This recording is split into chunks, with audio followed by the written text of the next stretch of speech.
Oh, what up, my dude? Justin, how we doing, man? Yeah, you are here early. That's awesome.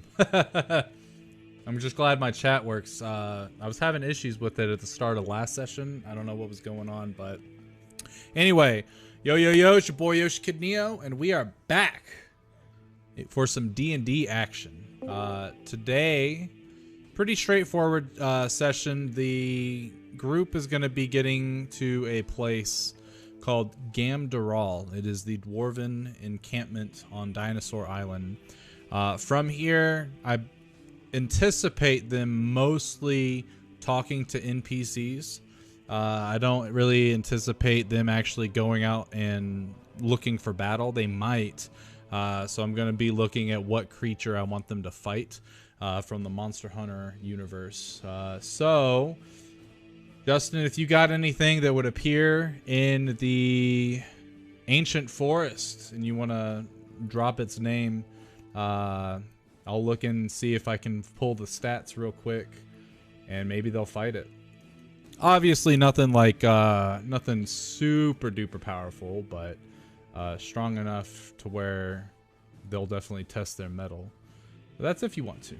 Otherwise, I'm going to pick something that's going to be relatively easy, mainly because of the fact that I also need to test out the rules that I found on how to do the monster hunting, because there's a way to make it a little more. I don't know if you saw all of last session, but they fought a basil geese. And what's going on, Philip? Welcome back. But yeah, last session they fought a basil geese and they pretty much whooped it because of the fact that Lloyd has Hold Monster now, and Hold Monster is a stupid powerful spell. So they were able to destroy the basil geese relatively easy.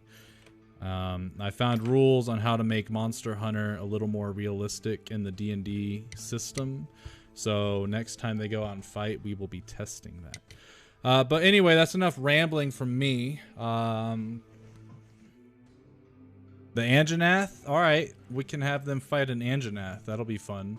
I think I've got it ready to roll. I'm about to have it. There it is, Anjanath. Boom.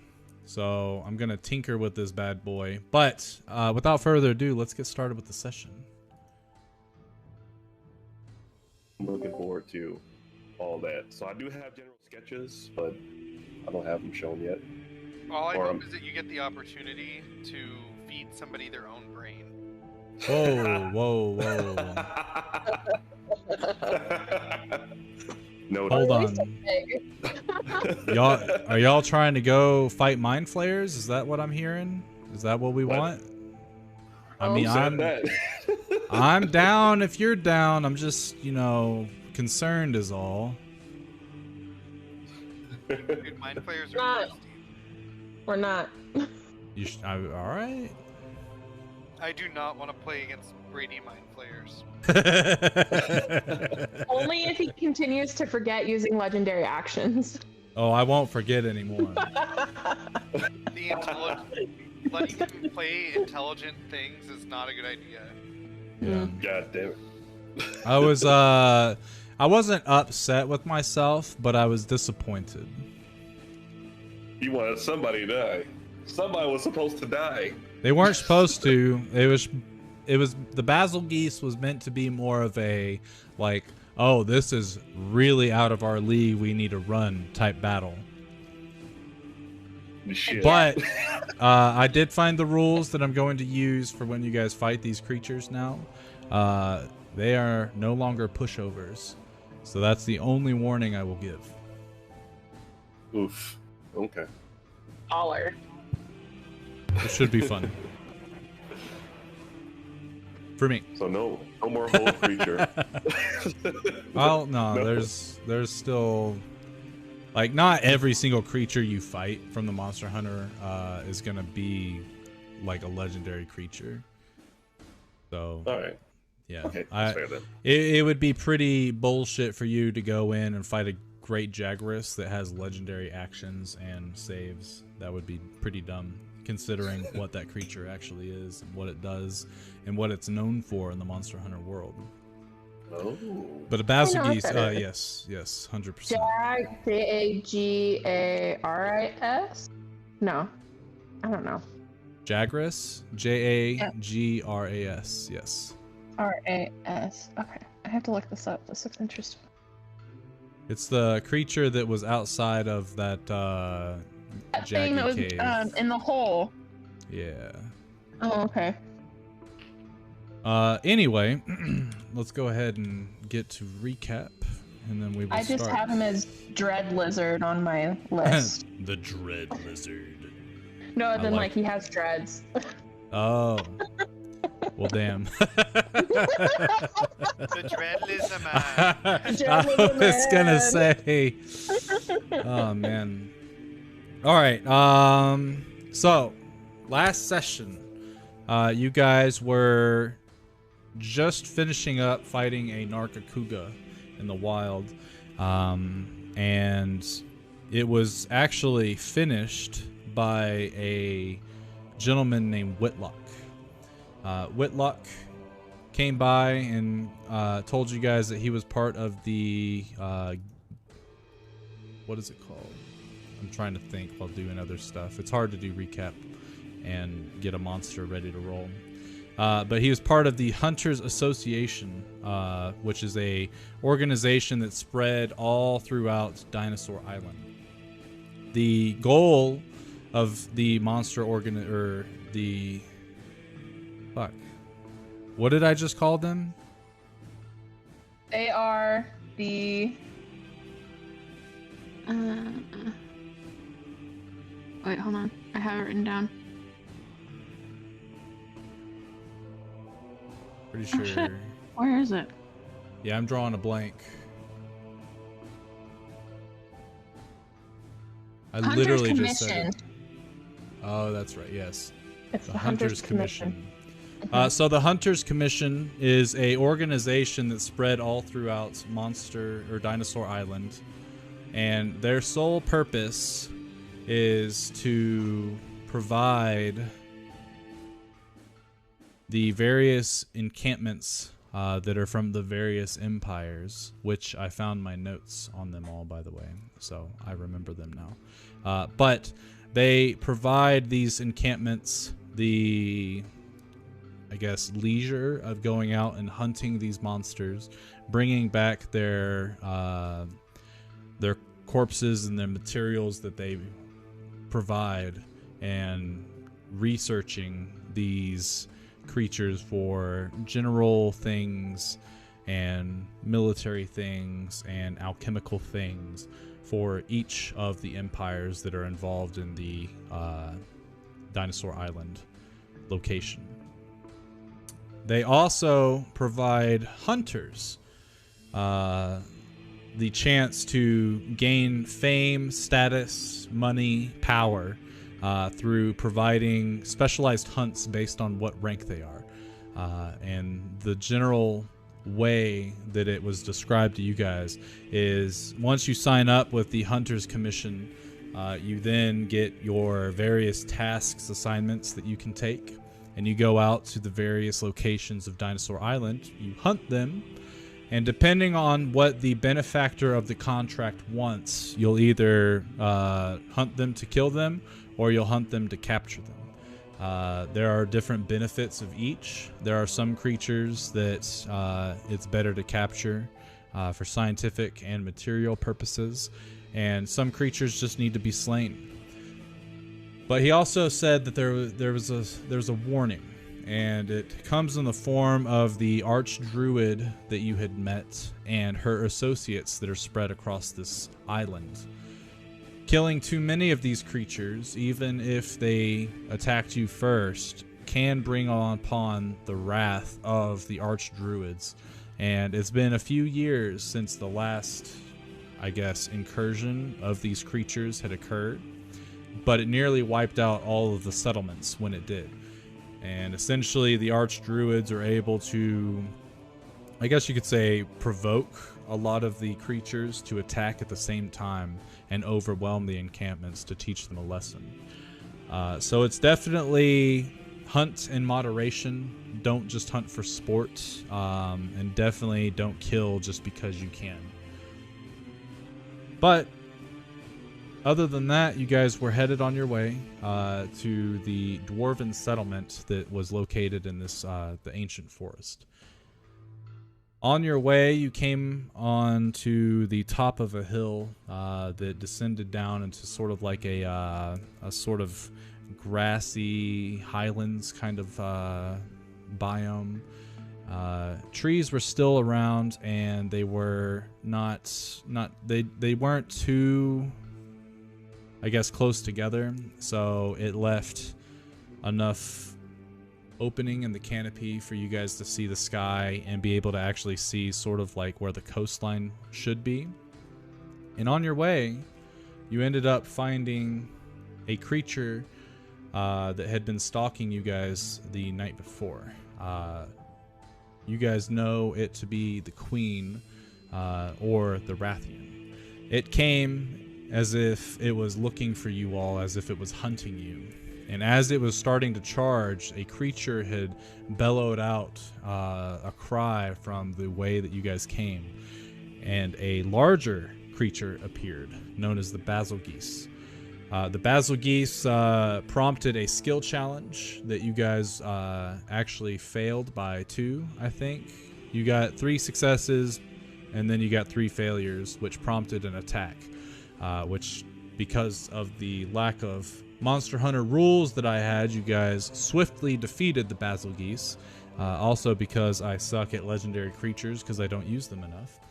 But nonetheless, I have severely underestimated the party's capabilities and will be using harder monsters and rules from here on out.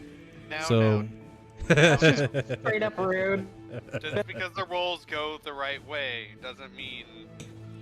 Yeah. That's true. But when you can do damn near 100 damage, I'm just saying. He was auto crit like 5 times because of Hold Monster. That's true. Yeah. Hold Monster was a good one. Our boy Philip from Facebook wants you guys to fight the Nergigante. I don't know what that is. Are you allowed to say that? Yeah. Of course I can. Right, Kevin? I'm just messing. But anyway, so you guys defeated the Basil Geese, and upon defeating him, Whitlock had told you guys that he was very impressed. He has never seen the capabilities of magic used against these monsters, and he sees how powerful it is. But he also forewarns you that the creatures of this island are very adaptive. So to be careful with your tactics and such. But because of the fact you had a Basil Geese and a Narga Kuga to bring along with you for your trip, he pulled out a tiny flare gun, shot it up in the air, and told you guys that an airship would come, load up the creatures, and take you back to the encampment. And that is where we will start our session. You guys are currently on an airship. You have Whitlock with you. Let's see, what was the other guy? Where'd he go? There he is.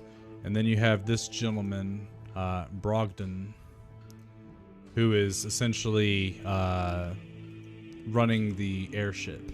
He's not the, I guess you could call him the captain.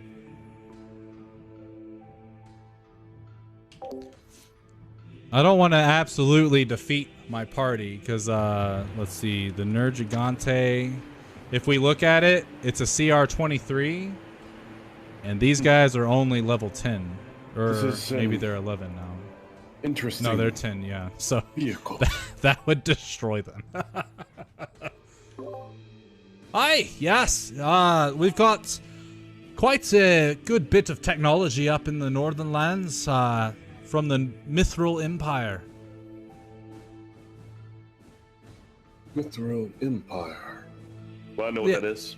The Mithril-born clan Mithril Empire. Dwarves call it by that, but you probably know it better as the Mithril-born clan. And you can roll a history check, anyone that wishes to.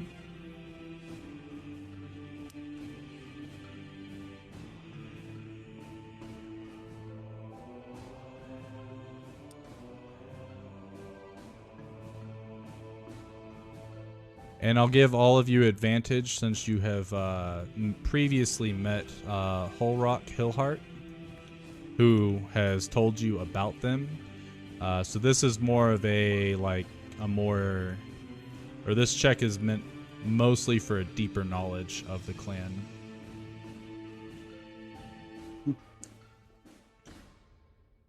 Do you happen to know a Holrock Hillhawk? Can't say that I do. I've actually been on this island for the better part of 3 decades. Most of the folks from back home came with me, actually. But the Mithril-born clan, very large piece of land that we own. Not much of it is settled outside of Dwarven clans. And I came from one that was mostly in the Empire itself, the capital. So this Holrock, do you know what clan he came from? Obviously the Hillhearts, and I believe they to be outside of the Empire. More closer to the grassy grasslands that connect our civilization with the elves. Intriguing. Yes, he's the one that told us about this Mithril-born. Oh, well, then you already know. Yes, the Mithril-born clan. Greatest civilization in the entire continent. Noted. And I pull out my journal and start writing.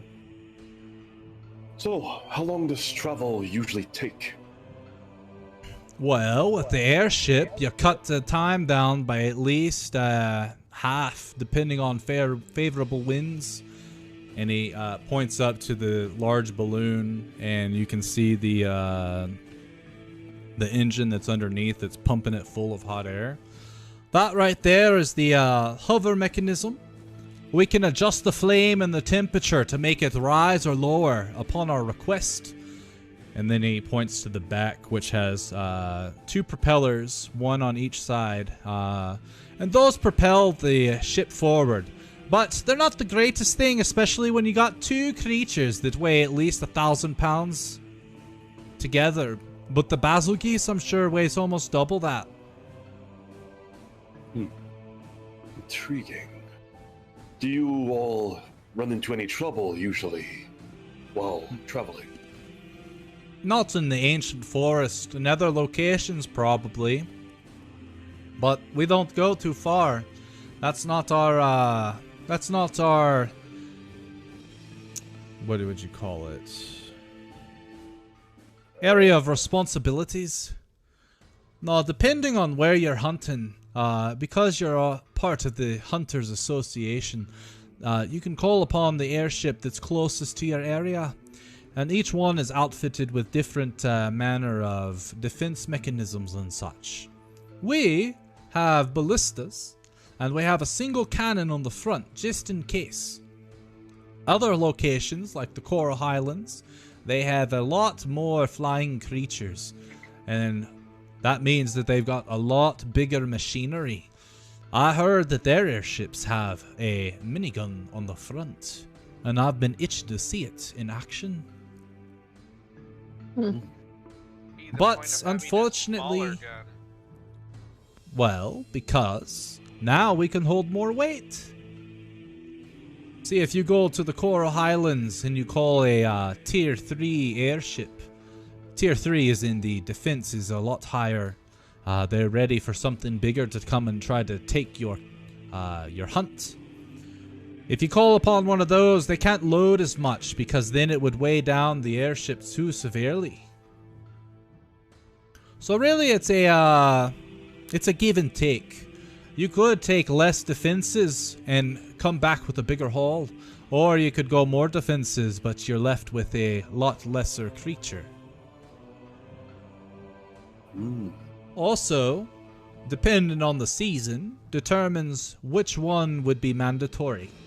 Right now, we're in just a tier 1 state. The only things we got to worry about are the king and queen flying around, but they were hunting over the past week or so. I think they found their feed. We were lucky that it didn't turn out to be us. Oi, I agree. Even though you fought the basil geese okay, I haven't gotten the chance to look it over. But I'm certain that fighting 2 creatures at once, because they're always together, would be a lot more difficult than fighting the one.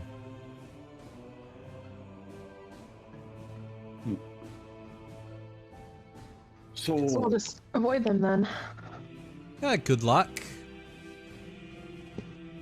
Are there any creatures that you've never have never not encountered in battle before?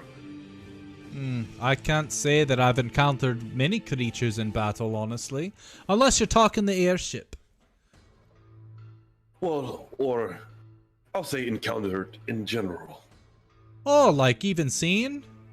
Right. Aye, I've seen a lot. Almost everything I think the Ancient Forest has to offer. But I have heard there are other things. Creatures of such immense power. They're so old. We call them elder dragons. But I've never seen one. And based on the tales, I believe them to be legends, maybe myths. But should they come out to fight us, oh, that'll be a one hell of a battle. This airship is definitely not ready for such an encounter. Intriguing. Here in the forest or elsewhere on the island? Well, from what I've heard is they are essentially the apex predators of each location. So, you've got different ones that live here in the ancient forest. And then you've got ones that live in the Coral Highlands. You got ones that live in the desert and the Rotten Vale. And he points out over the side, the volcano there. There's different creatures that live all about the volcano. And I've heard that some of them actually swim inside of the pool of lava at the top. Of course they do. The Kestodons would be pretty fun to have a bunch of those go and just quite headbutt the shit out of them. I'm sure more of the hunters have more tales to tell. Oh yeah, I'm sure Whitlock's got a whole encyclopedia of the things he's gotten. He's an A-rank hunter. I am looking forward to picking his brain on those encounters. Well, we've got, what do you say, an hour, maybe 2 before we get to the encampment? Ask your questions. All right. Well, I'll pull out my spectacles and put them on. And like, is there a place to like a barrel or anything I can pull over and sit down on? Yeah, sure. All right, I'll like pull a barrel to the side and like cross my legs and like, well, so exactly how many creatures have you encountered of the larger category? He grabs, or he opens up his jacket to where he reaches inside and he pulls out a journal as well. Flicks open the little clasp and starts turning through the pages. I've had roughly 263 successful hunts. And I've had 20 unsuccessful.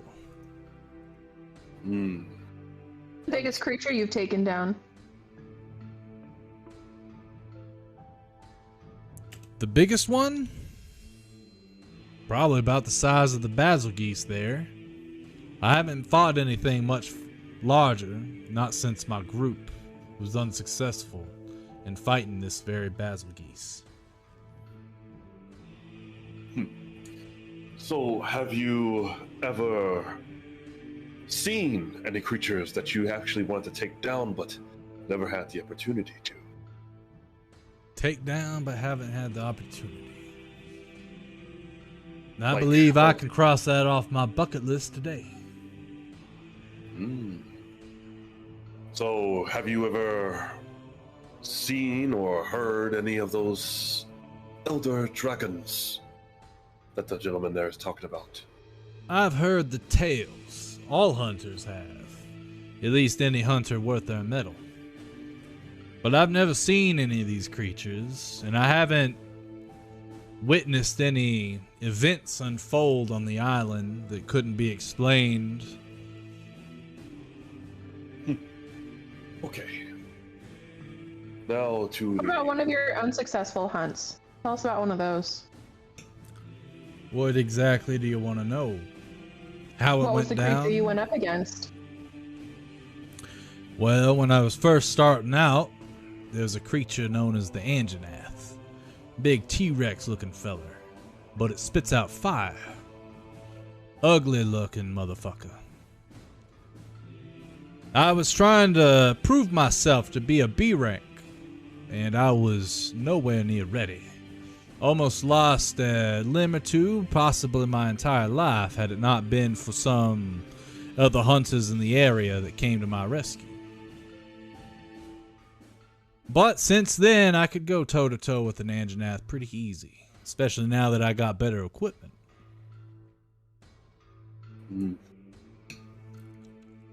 And roughly, how long have you been a hunter? Let's see.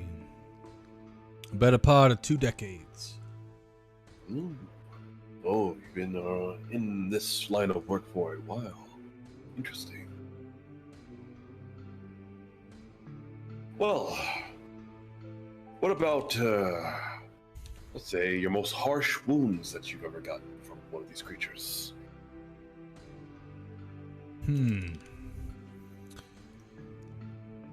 He thinks about it for a second, and then he starts to unbutton his undershirt. And he opens up the shirt, much like a Superman pose, and you can see across his left breast a large,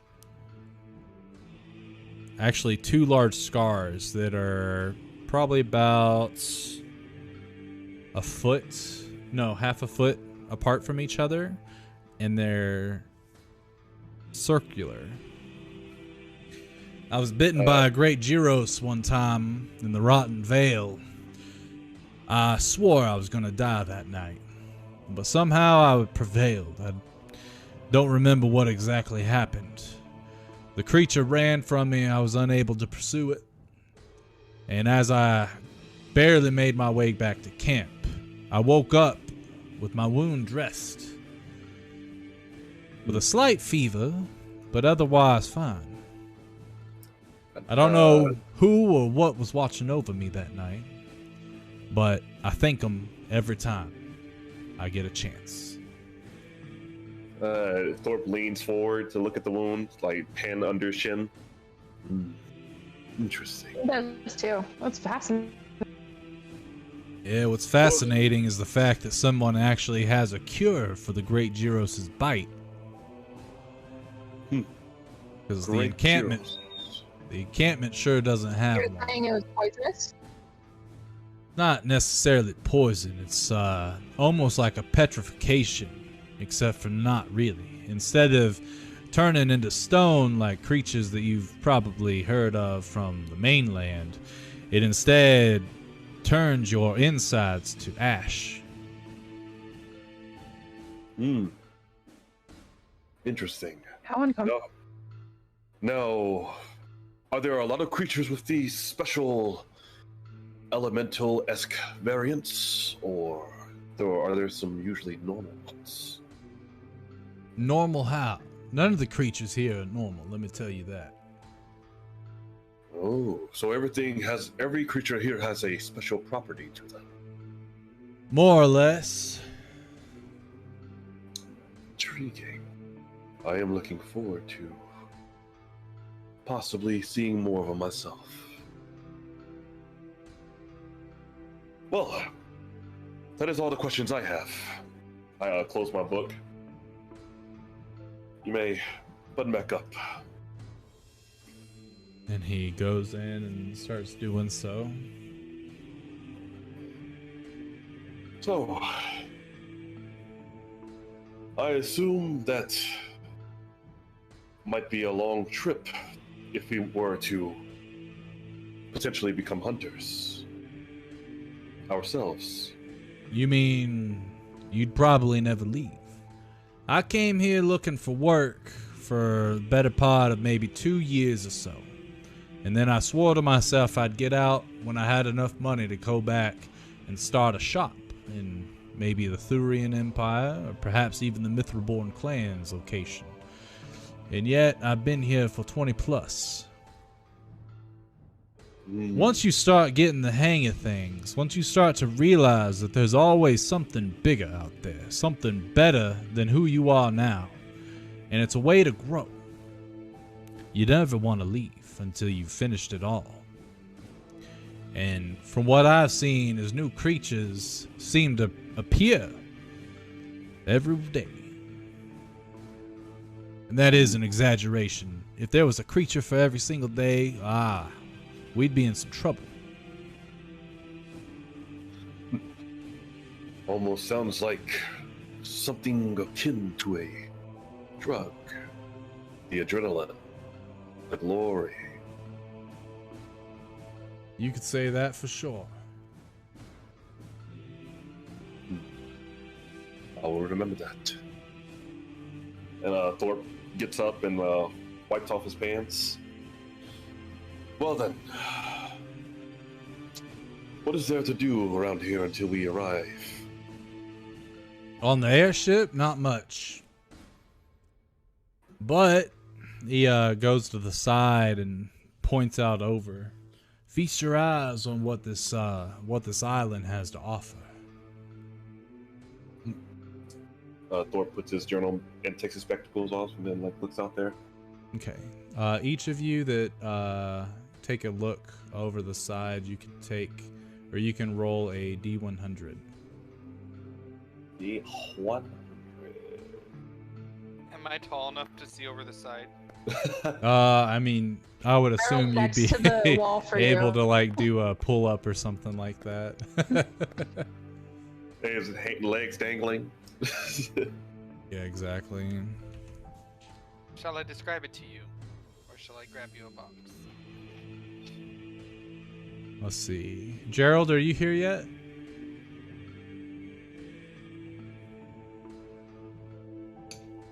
Noted. Mm-hmm. Okay. Well, when he gets back, he can take a look as well. But let's see. For a 38, Trina, you look over and you see this creature. You see what looks to be a ram, but obviously it's bipedal and it is huge. You guys are only about 100 feet off of the ground, so you're not like super duper high in the air. So these things look small from this perspective, just a tad bit, but you can tell that this creature is very, very large. Interesting. Oh, let's see, a 43.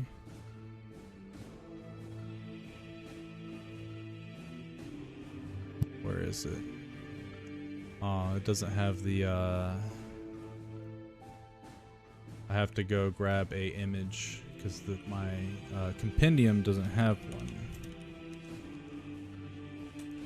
But for you, Thorpe, you see a creature that walks on all fours. It's a little smaller than the ram creature that Trina just pointed out. But what you can see is that it looks like it has its fur sort of like electrocuted a little bit. It's got a very large tail. And every now and then you see it jump onto a tree and jump off of it and glide through the treetops. Who's that Pokemon? It's a Mogla. That's definitely not a Moglub. But that's hilarious. Fuck. You should have made this into a Pokemon Island. Don't tempt me. I want a lightning rat. No, I do have I have a rule book for a Pokemon D&D game. That's hilarious. Yeah. I don't know how good it is, but That know. sounds like really trying hard to fit two things together. Right. Mm-hmm. So very true. Just like And then for you, Joe, you actually see something very similar to that other creature that just started gliding. And you actually watch as this creature starts to run. And it's this thing that separates is that the creature running is a lot larger. It has the same sparks of lightning coming off of it, except for it's more intense. And it's got two horns that it runs towards the other gliding creature, jumps up, and it stabs it, tackling it to the ground. And you watch as these creatures are fighting each other. And as you guys are kind of like, oh shit, Whitlock comes across the side and he's like, Toby Kadachi, that's the one that was gliding. And then you got the Zinogre, that's the one that's hunting the poor thing. I'll be amazed that the Toby Kadachi's able to get out of this situation alive. The Zinogre is something I haven't hunted myself just yet. And I don't really look forward to it either. It's mighty aggressive. Mighty painful from what I've heard. It's got some sort of like lightning blight to it. damn, nature, you scary. Here's the Toby Kadachi. Oh. And then I also gotta get a Zinogre photo as well, but anyway, yeah, as you guys are looking across and seeing these creatures firsthand, you're realizing just how wild this place really is. These beasts are definitely, they are vastly bigger than you all are. Gerald.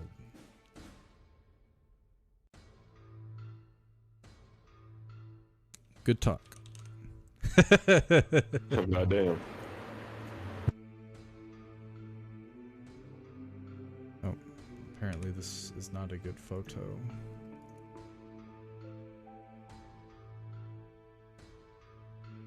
There we go.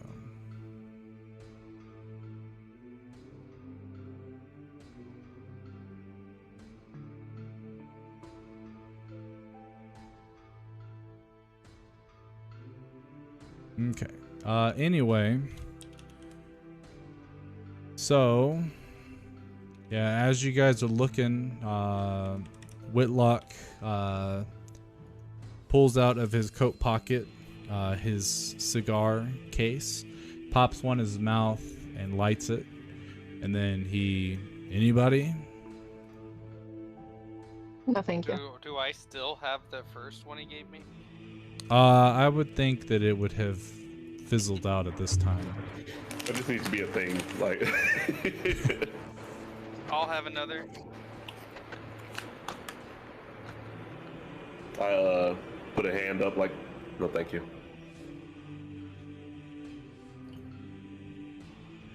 Very well. And he pops one out for you. Here is the Zinogre. Ugh. I'm gonna get a better image. That doesn't look very nice. Oh, it's not. Let's fight it! Or jump down.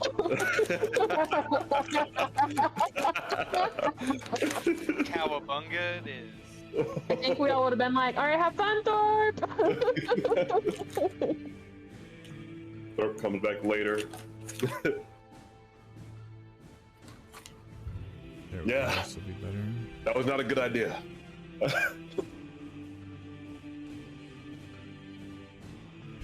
Either way, you all think you'll join the commission, even if it's for a short time? For sure. Sounds like it could be intriguing. I don't see any issues with joining. Especially if we have access to the Artificer. All in good time. You'll still have to get your rank and pay your dues before they will allow you to take from other hunters that have been doing their time. In good time, man. It's been 1 day for like 7 days. I swear to God. I don't know why it's so blurry. Basil geese like that? No, the basil geese is good. I'll find a better image at some point. It doesn't truly matter. Yeah, anyway. I get it, but you gotta understand. The hunting commission, they're not really looking for people to come out here and just start blowing holes through the ancient forests, taking down every creature that they can. There's a system in place. That's not really what we're planning on doing anyway. We just are trying to make our way through, and if we're gonna be attacked, we're gonna defend ourselves. As I would hope so. What exactly are y'all trying to do? You were a little skeptical of telling me before. Perhaps maybe my stories have earned me a little bit of information. Well, as far as we know, well, as far as I know, I'm following this one and assisting him in retrieving his tome. Trina kind of looks at Jim and is like, it's his story to tell, really. I kind of like shrug my shoulders, like, I mean, yeah. I told him about the hags last time, I believe, right? Yeah, you said you were looking for one, and he told you that the best place he would know to go and find information would be the Archdruid. Okay, which we've already talked to, and they gave me information, so... But yeah, so this hag, Rusty May, she stole my family and cut off a toe for each one as a reminder of them being kidnapped and tortured every day until I retrieve my toes and release them. It's a mighty sad tale. And Do you I have get any down hints? on one knee and grab my sock and look stoic with my axe in my right hand.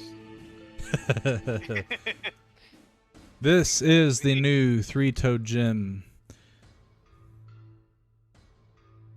Made by Kevin. Good job, Kevin. Yeah. It's really tight, dude. You did. Appreciate it. Yeah, appreciate it. I love the fucking sock. This is Looks one serious. of my lucky socks. Made by the elves, you know. Elven socks, and that makes them lucky? I don't think that's what makes them lucky. But I am a pretty lucky guy, and I've been lucky ever since I had these socks, so... I can't wear them, though. They're my favorite thing, besides my family. And I show them, I like try to put the sock on, and like, it goes over my foot and immediately just pops off. See, I have a curse that I can't cover my feet so that I can never forget. Not that I would anyways. Yeah, I was about to say, I don't really understand how you could forget, oh, I've only got 3 toes. I mean, it's in your name. It's not my name from birth, but yeah. I'll be honest, I didn't even think about that. What is your name? Jimothy. Jimothy Cricket? I'm joking. I'm joking. He does not say that. Wish he did. I want to make sure. No, not. I'm gonna change my name to Jimothy Cricket. No. Thornborough. Jimothy Thornborough.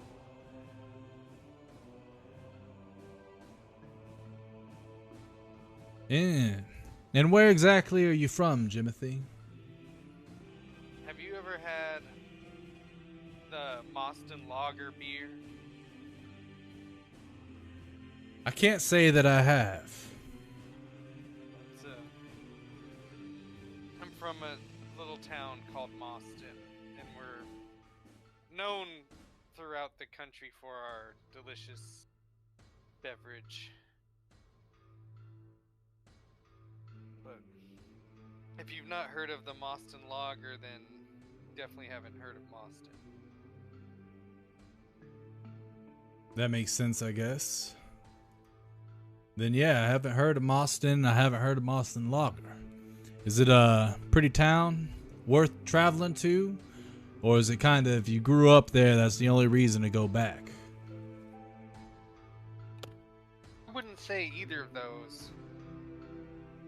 It's a small little hobbit town, so I don't think many people would find it interesting.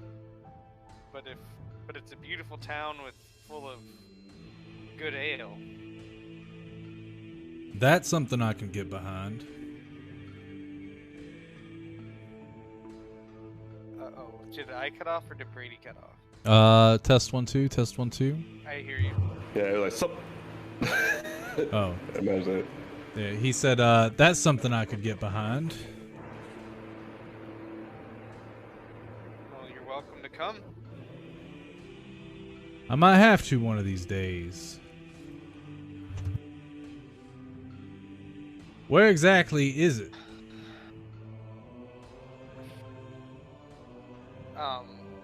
Do you know where Fairbury is? Can't say I've ever been. Do you know of it though? I believe it's one of the towns on the way to the Elven Empire, coming from the sands, right? Yeah, it's ways away. But yeah, it's a little. Moston's a small town just on the edge of that. Good to know. Perhaps I'll have to go and take a visit. Try some of your lager. And I've lost my Moston accent on my travels because it's really hard. How long have you been away from home? Over I've 2 been years. away. Interesting. I still haven't lost my accent yet, but in due time, I guess, maybe. At least for some. Maybe I'll pick it up again at some point. But I don't want to sound silly for all my fans. That makes sense.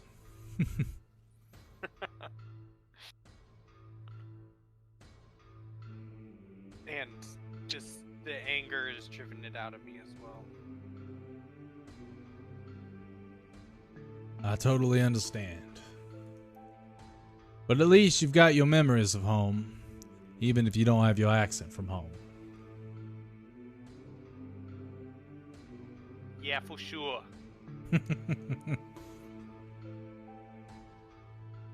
So after that, Whitlock takes a long draw from his cigar and he blows out the smoke. Well, hopefully you don't all mind, but I'm gonna go and relax in the crew quarters. Probably wash up before we get back into town. I'd like to invite you all to the tavern once we touch go and turn in these creatures, and I'd like to buy you all around as well as make sure you get your cut of the hunt. Thank you. That'd be lovely. Thorpe just nods.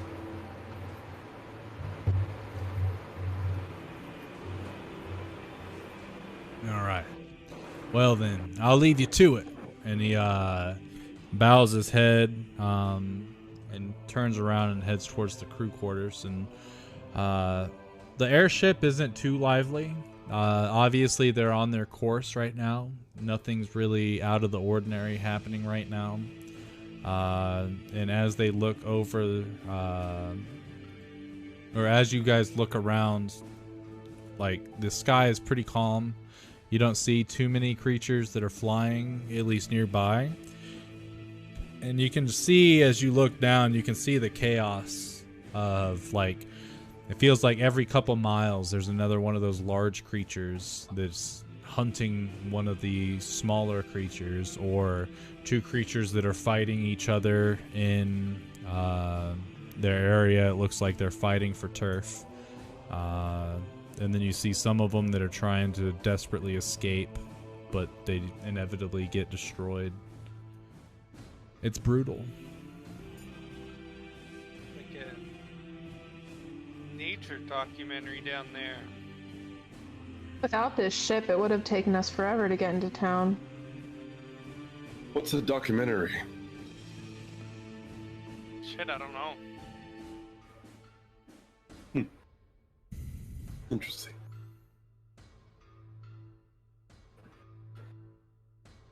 So, I would assume that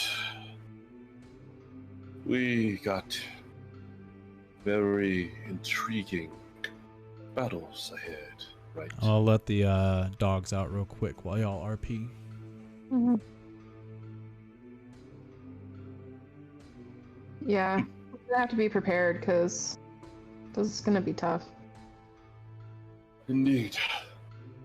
Well, maybe, Jim, there's an opportunity for you to mount one of these creatures.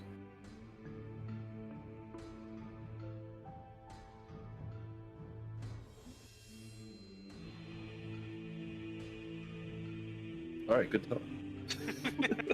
Did You want to ride on the? Did No. you hear the song I was playing? Oh, No. no. Oh, it didn't. It was come just through? dead silent. I thought you were ignoring him. We'll try again. Oh. Oh,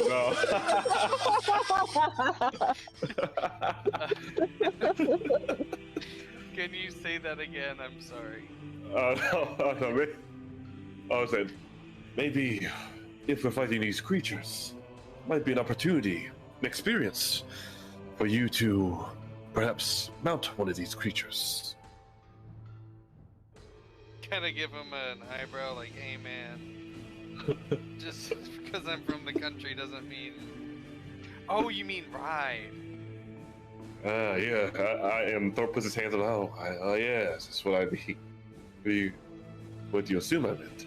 Give Seymour a break. Is Seymour with us? I would assume he's like on the. He's just been sticking around in the cut. Yeah, that's what he should be doing. Like a good boy. Yeah, then I don't have to risk Seymour's life by riding him. Indeed. So, what do you perhaps think this village is like that they're taking us to? Well, considering where they're located, I'm assuming that everyone is going to be on edge most of the time. I mean, I am like as soon as we say, "Hey, how you doing?" They're like, "Ah." Yeah, that's one Freak thing, out, something like that. Justin. My only Yeah. free time really is Or on at least Monday. Any loud noises are And going to be usually I spend that time probably doing met with the yard drawing work of right now. weapons. But once the Very fall primitive. and winter start coming around, I There's shouldn't gonna have also as be a bunch much of to people do. that are, like, So too hopefully, cool for, like, a hopefully I can cucumber, start you know? doing more, Yeah. It's gonna be like, get back into Oh, I'm a VR. hunter. I'm not afraid of anything. AKA a lot of assholes. So I expect a lot of smart people, a lot of assholes, And cunning.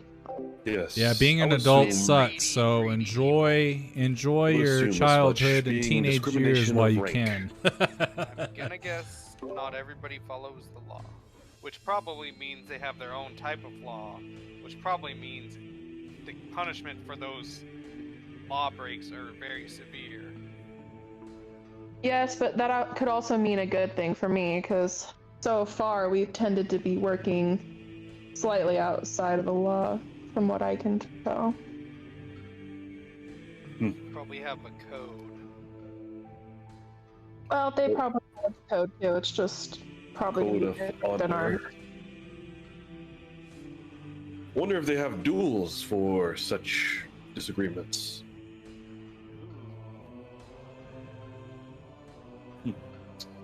Well, from what it sounds like, if we're not going to be the most powerful people, we'll definitely be up there. From what it sounds like with Whitlock, They did Oh. seem very. I don't think we'll have a huge amount to worry about, but we'll definitely need to figure out who the most powerful are. Do you think And we'll either find, any of those inquisitors? God, I hope not. Without doubt, I'm done with the Inquisitors. this area is off the grid, but I feel eventually they will be hot on our trail. Perhaps you should just confess. I'm just joking. He's not there. He just pops out of a portal. Riding on a giant dinosaur. I would assume the word of us hasn't spread all the way here yet. Yeah, but in either way, we probably shouldn't dally in town too long and start trying to find your hag. Yeah. And it would be best also to keep our sorcery, as I hold up air quotes, a secret. Lloyd just cast you a glance. I had hold up air quotes and while looking at Lloyd and Trina. Well, that might be hard considering Whitlock's already seen us use magic. Maybe Of we get course. Lloyd some beads and he can lie and say that he's worshipping someone to get his magic, you know? I feel like there's not much care for magic here, considering the tools they use to catch these creatures. I feel like they don't know. honestly appreciate more. I don't know, that sounds like it's more technology. I feel like as long as you're a survivor, they'll just appreciate that, no matter how you Probably survive. wouldn't hurt to be too careful. Like if one of the Inquisitors is like, have you heard of anybody using magic? And if everybody says, yeah, this guy named Lloyd. Anyways. We should keep looking at Lloyd as we keep talking about magic. Hey, remember when you cast mending on a table that didn't need mending? Called out, and he's not even here to defend himself. That's rude, Joe. I assume. Look at how he's trying to big keep a she's low getting, profile Justin. She's huge. So he's not gonna say anything. We have Does his so mom much gold. let him do D&D with us tonight? Jeez. I know, right? How rude.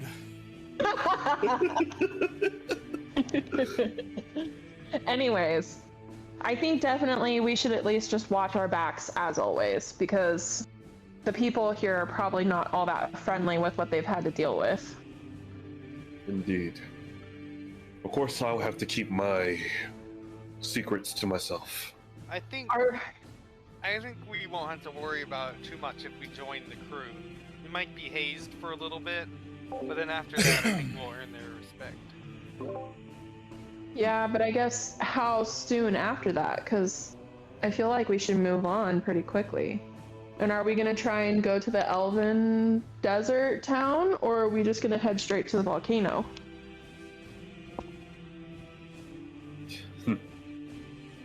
Well, you seem to be curious about that elven town, Trina. I am. I'm We could do wondering who might be here. I would assume we could do that seeming since, I mean, we've risked our hide for Jim.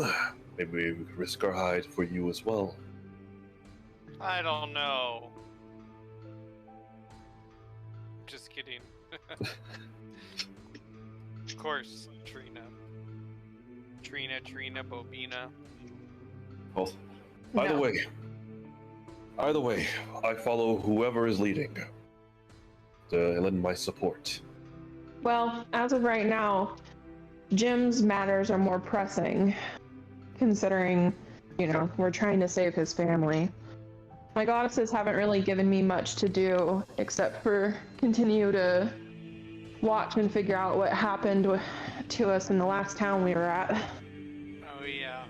Of course, And keep an eye out for the creatures that got released. Let's So, not think about that. yeah. So what do you guys say? You want to go? Who sounds the coolest or the most likely? Elsbeth, Elith, Hearth, or Igwilv?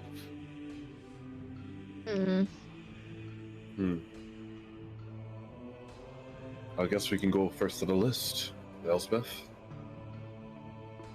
I bet she's hot. You're gonna eat your words.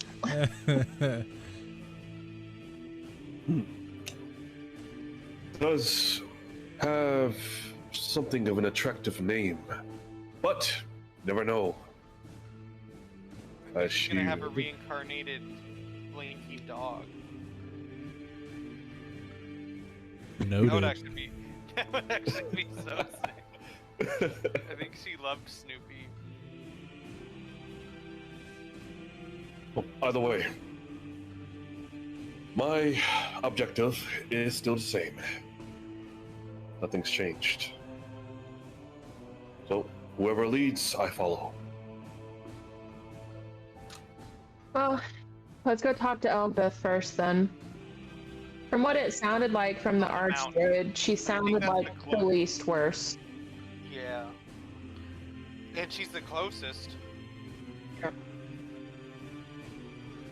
Well, let's get into town, see see what the dealio is here.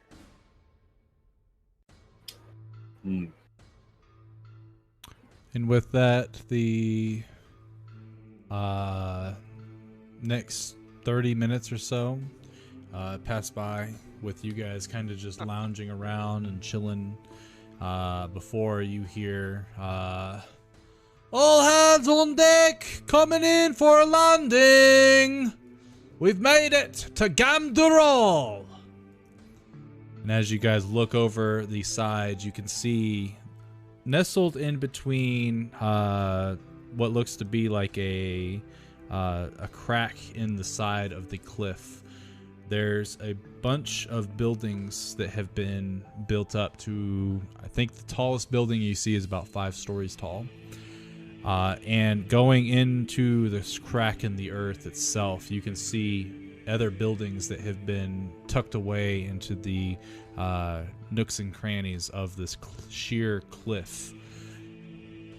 Also, there are many different, what looks to be other airships that are docked on, like, through this crag. All of them outfitted differently, having different banners that represent the crew itself. But ultimately, the town itself is sort of like a U-shaped. So you've got these splits in the cliff, and the town is built around it, with a lot of it being vertical instead of being outstretched. Like Minas Tirith? In a way, yeah, except for, more wall-sided. Like, it's built onto the wall sides of the cliff. I forget what civilization it is that did that, but it's kind of like that. So as the airship starts to come down, the propellers stop. And for about like 5 minutes, you guys start to drift downward before it passes and goes above the cliffside, which you look down and it's a pretty sheer drop. It looks to be probably about 500 feet before you hit the shore. And it starts to slowly turn around and the propellers kick back on, but they're going the opposite direction to sort of like slow down the airship. And after another 5 minutes, you are docked. And welcome to Dural, as the Dwarven Captain Brogdon comes up. Since it's your first time here, I would definitely suggest heading to the Hunters Association, or Hunters Commission rather, sorry, and making yourselves known. It's not unlike the town to have new faces about, but if you're seriously considering becoming a part of this, what we've got going on this island, then that should be your first stop. You'll be looking for our leader. His name is Ignatius. He should be there now. Very well. Thank you. Thank you for picking us up. Oh yes, thank Whitlock for calling us. Otherwise you'd have been hauling that creature all the way over here. And Whitlock comes from the crew quarters. His cigar is gone because he finished it. And you can see that he's definitely taken a bath, and he looks to be freshened up for sure. When he comes up, well, might I give you all a tour? Any place you need to go specifically, or is this your first time ever hearing about Dural? Trina's gonna put her arm in his arm and be like, lead the way. We'd love a tour. Oh, don't mind if I do. We just gotta find that guy with the most badass name ever. And that is... Ignatius? Ah, Ignatius. So you all are serious about joining the Hunters Association then? Yes, at least while we're on the island. Yeah, I can't see any better opportunity to hone your skills. Very well. And Thorpe just puts his hands on. He still has his cloak on, and like his hands are just behind his back under the cloak. And he just follows. Okay. So he starts to take you off of the gangplank down to the docks, and you can see as you're going down and walking up various stairwells and stuff like that to get to the main, I guess, elevation of the village. You see them. You see these contraptions come out from the sides of the cliff. These large stone platters that seem to be powered by some type of machinery, and it's like a large platform. It goes all the way underneath the airship, and you can hear the dwarves calling out different orders and calls and things like that.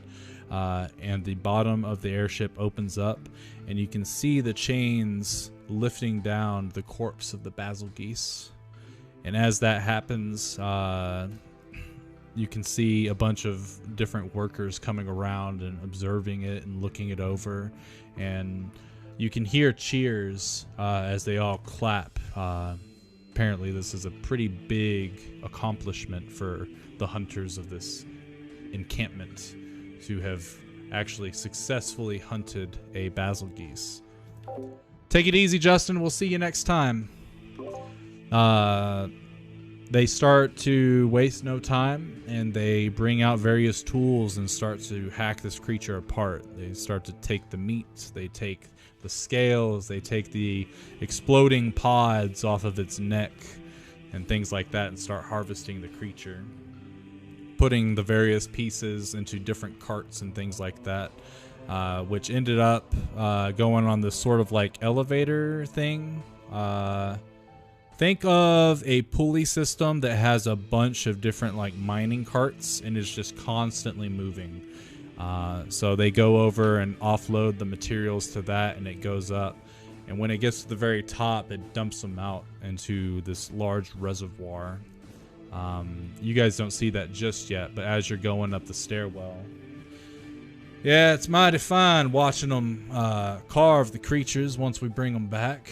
It's even more interesting to see them try to unload the creatures into the arena pits for the ones that we've brought back alive.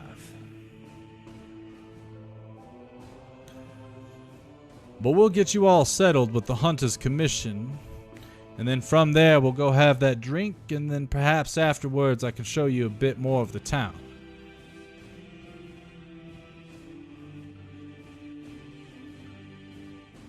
Sounds good. And so we will go here.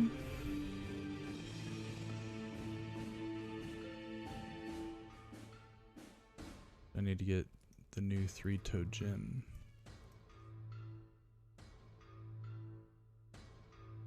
Okay. So as you guys start climbing the various stairwells, eventually you do get to the solid ground, and you start walking through the... There's very little on this portion. It's definitely not expanded, maybe a block or two of housing and things like that.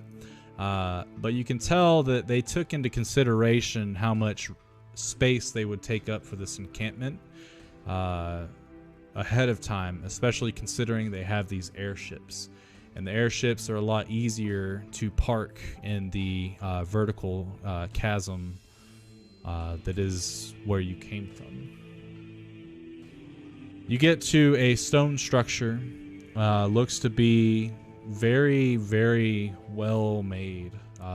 Probably the best looking structure in terms of the architecture and stuff like that. Mostly decorated compared to all the other ones. This here is the Hunters Association. And as Whitlock starts to walk you guys towards the two large wooden doors that are definitely bigger than a dwarf. They look like they could probably fit 10 or 12 dwarves all stacked on top of each other. But on either side, there is a Dwarven statue carved into the side of the building. You can see with the level of detail in the armor, the shield, and the helmets that these Dwarven statues are actually made out of mithril. Wow, that sounds expensive. And as Whitlock comes up to the doors, he does 2 knocks, and then the doors seem to open up. And as they do, you see that there's no one on the other side pushing them open. You see that Whitlock is not pulling it open. You guys can all give me a perception check.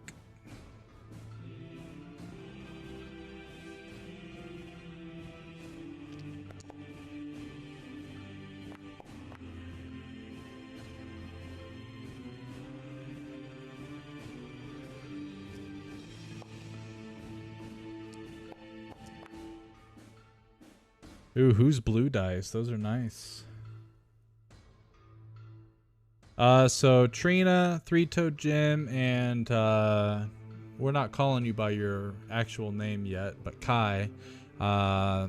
You guys look up at the doors and you can see this massive gears at the top of the door that are whirling. The tiny ones are going at a great speed. The larger ones are a little slower.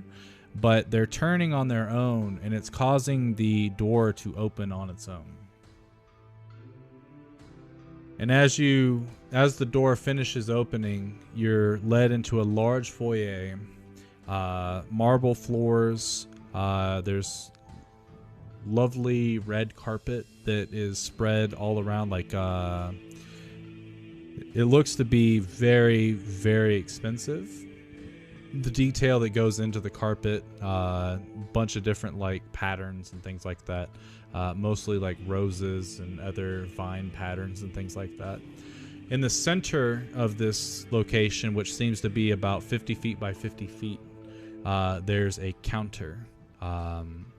And the counter has many different people, one surrounding it, and many different people on the other side that are helping, like a customer service counter in a way.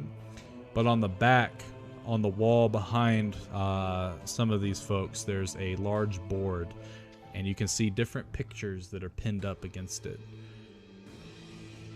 As you get closer to it, you can actually see that these creatures that you've seen in the wild are on these pictures, and there's numbers written underneath them. And you can see either captured alive, or either way works, or must be killed. These are contracts that are being given out to different hunters. And from what you guys can tell is every single one of these hunters seems to be outfitted in more of a martial capacity. So that is that they either use melee or ranged weaponry. None of them seem to be outfitted anywhere close to what Lloyd or Trina are wearing in terms of like their outfit. They're all definitely wearing medium or heavy armor. Some of them are wearing light armor. But there's not a single person except for these two fellows that are wearing no armor. And as you guys start walking in a little closer, these two fellows happen to look towards you guys, and they smile. Ah! Three-Toed Jim and his crew.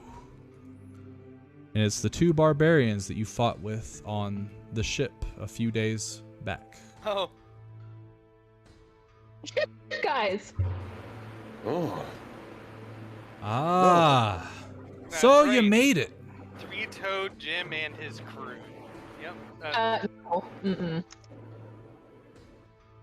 Well, I'll be honest, I didn't see any of you try to lift a 3-ton anchor on your own.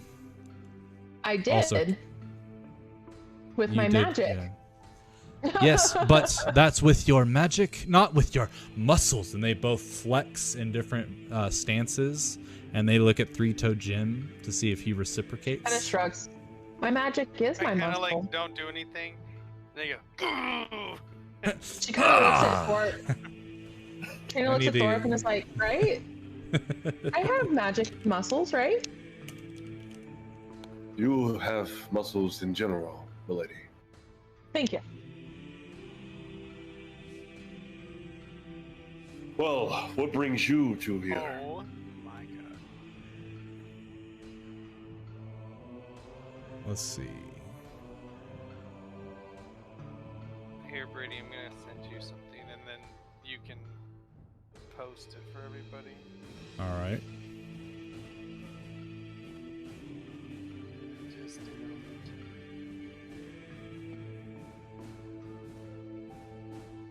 It's gonna take a little bit. I have to. Okay, gotcha.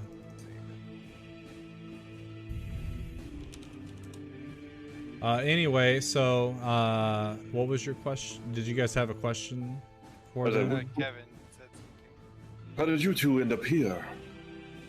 Well, after we had gotten off that ship, we promptly made our way outside of that weird, wacky town, and we're heading to a different location. A very small ship, or a very small settlement that is usually not got anybody around, unless it's folks that are traveling to Dinosaur Island, much like we are. Oh, so you wanted to come here. Correct. You came here on purpose? We've been wanting to test our mettle, see what we were truly capable of. And it's not that the creatures on the main shore wouldn't be able to do something like that for us, nah. But we wanted to strive for things that most folks have never dreamed of seeing. That is honorable. Well, What Joe sent me? Oh, I'm a- Facebook Messenger. I'm assuming that you two also joined the company. Correct. Yep, we are full-fledged hunters. We're only B ranked because we just started, but we'll get there. Congratulations. This is what I was gonna show you guys. Let's see, where is it? Did it not work?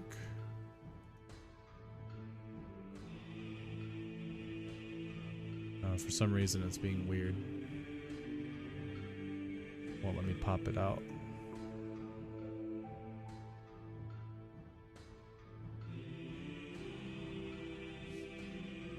There.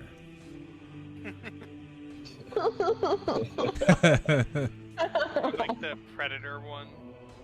Where Oh yeah, where it's Schwarzenegger and. Oh yeah. Oh yeah. You son of a bitch. You're pushing pencils, huh? Bro, this is fucking funny. Oh man, let's see. And pushing too many pencils. Let's see if this will. I think I have a thing that just allows me to. That was like There the it is. loudest slap too. When we locked hands. that came across really small. Oh, okay.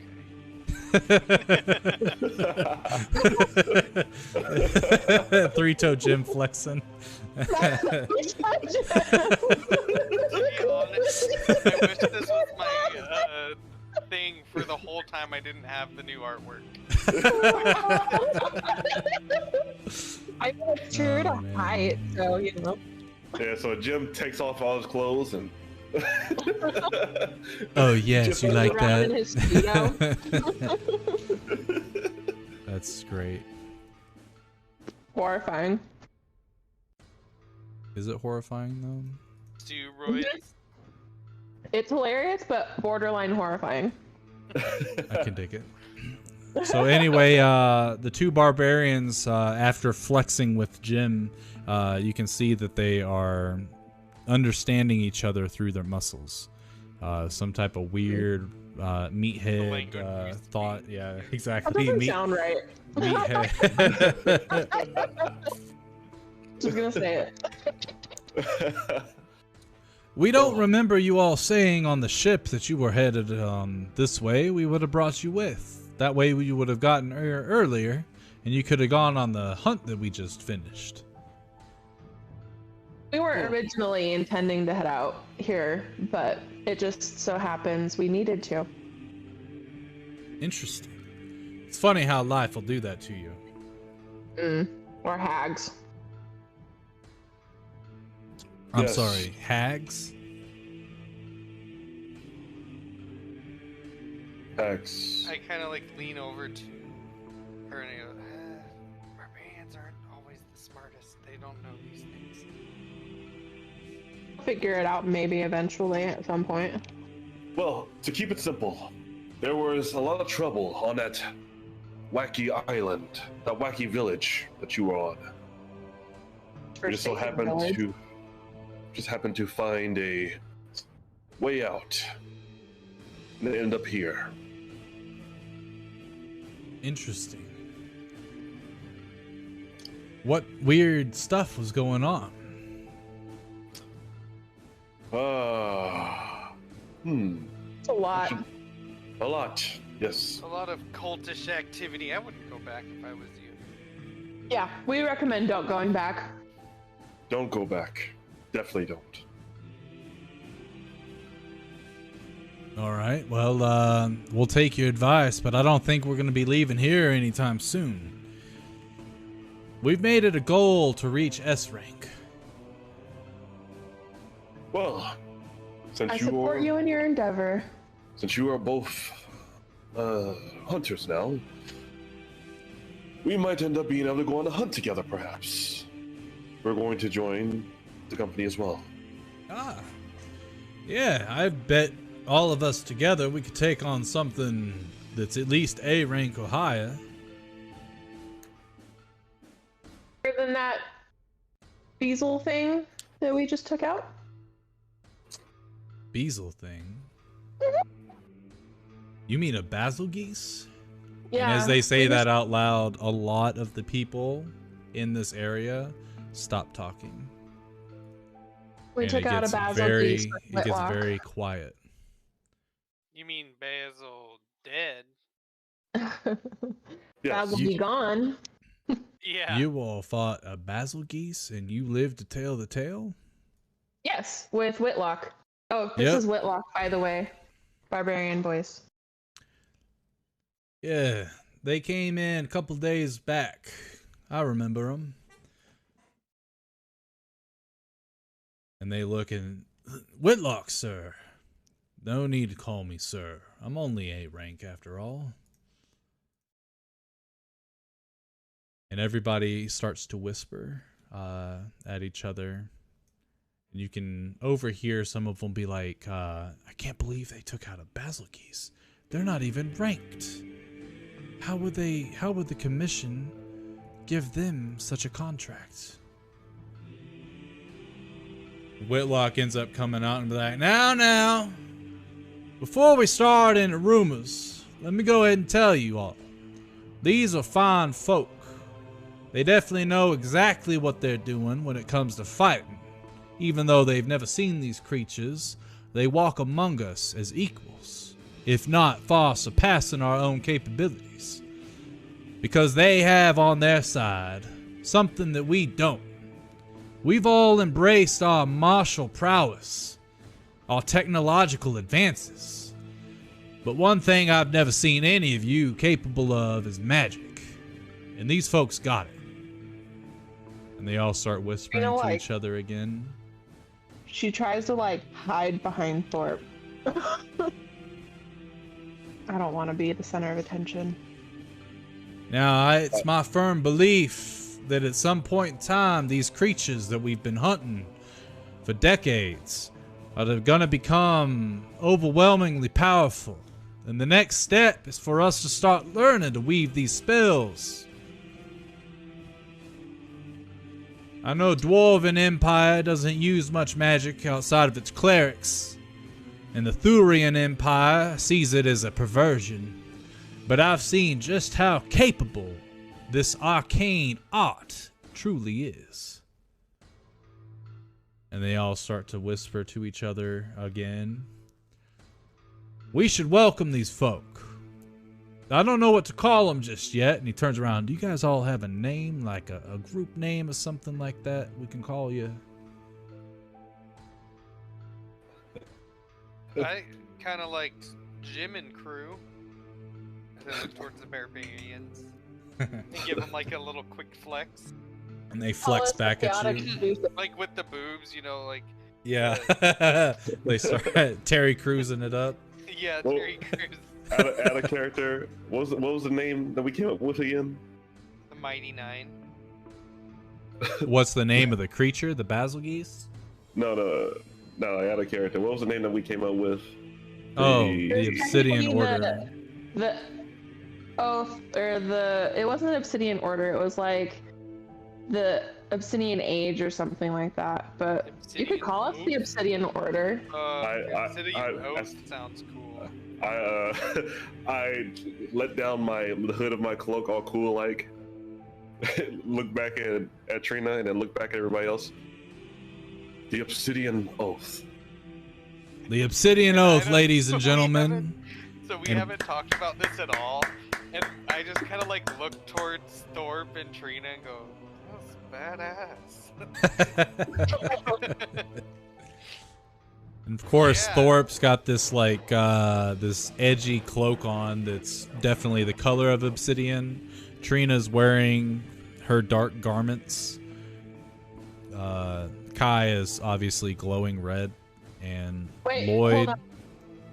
Obsidian Oath or Obsidian Order? I think he said Oath. We went with Oath. I want to make sure. Just sounds badass. And Whitlock starts to clap. The barbarians start to clap, and a lot of the other folks go. They clap real slow, and they're kind of like, I don't really know why I'm clapping, but the Obsidian Oath, you say? You see a gentleman that's on the second story that's come out to see what the lack of commotion is. And as he comes out, the railing is definitely a little lower given the fact that they're dwarves. So he comes out and he leans across the railing and he's got a pipe in his mouth and he's currently smoking. But he's pretty outfitted. You can definitely see the white stark beard that he has. He's got a shaved head, and he takes a couple puffs of his pipe. I heard you're the ones that took out the first basil geese of the encampment. Is that true? Chabra. With the help of Whitlock, yes. Regardless, you were there for the fight. Last time Whitlock took a crew out for the basil geese, they all lost their lives. I'd like to welcome you to my private quarters so we could talk about commissioning you to the Hunters Association. Yeah, and let's not forget we just were catching our breath after killing the spike-tailed thing. A Narga Kuga, I heard. Yeah. Which is strange that it fought you in broad daylight. It must have been out of its wits. Or perhaps maybe it had just passed its nest, so it wanted to see you off. And maybe it thought, perhaps because of your size, puny one, that it could take you. But you truly showed it. You have what it takes to make it in this association of ours. So, I invite you once again up. Let us discuss what it means to be a hunter. And he blows out the smoke of his pipe, turns around and starts walking away. And Whitlock, you can see, is kind of stunned. He's like, wow. I can't believe you all got a private audience with Ignatius right off the bat. Oh, that's Ignatius? Man, that's a cool name. Ignatius is the leader of the Hunters Association for this settlement. He's also been deemed the leader of the settlement itself. So he runs the day-to-day. He's a highly decorated hunter, making it to SS rank from what I've heard in his glory days. Are you not coming up with us? Is that top rank? That is the highest rank that I believe has ever been achieved. I don't believe anyone has ever shown that they have the capabilities to surpass it, which means they have no reason to make another one. Alright, well, I guess we better not keep him waiting then, since he's the leader of, well, everything here. Well, starts walking. I'm gonna go ahead and turn in the contract for the Nagakuga, and I'll make sure that you all get compensated for the basil geese as well. I'll be waiting for you down here, and then we can go to the tavern. It's a small location, my favorite one, the smallest tavern in the city, called the Blue Bullet. Sounds good. Thank you. And he nods his head and turns and heads towards the counter. And you see him take out a piece of paper and puts it down. And as you guys are walking on the outskirts of the crowd, heading towards the stairwell, you see the woman behind the counter take out a sack and start to throw platinum pieces into it.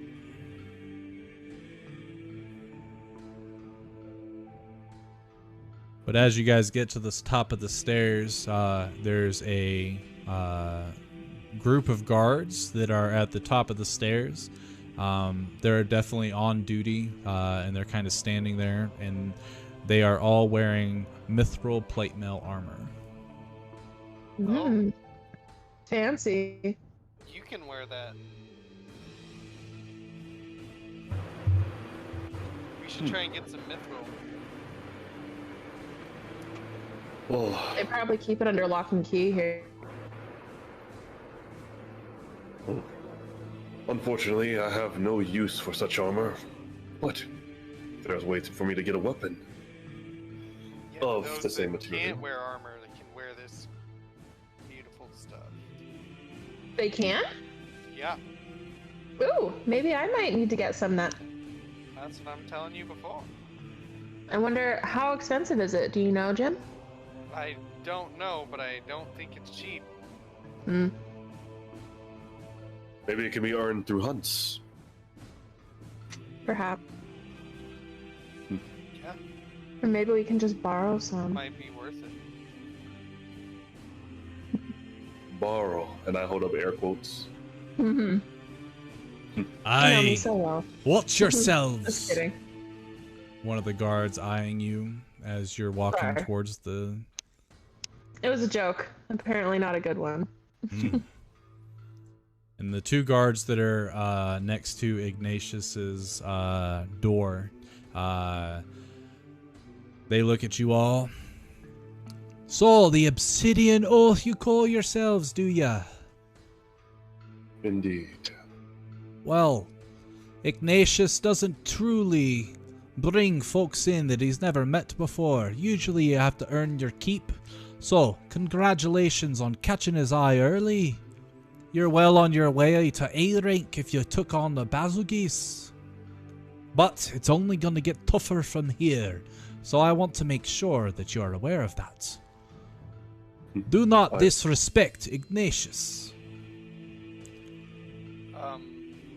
Understood. What's disrespect? I know I'm not familiar with dwarf customs. What's offensive to you people? Well, first thing is don't sit until he offers you a seat. That is actually really good to know. It is very good to know. Another thing, don't talk about his history unless he brings it up.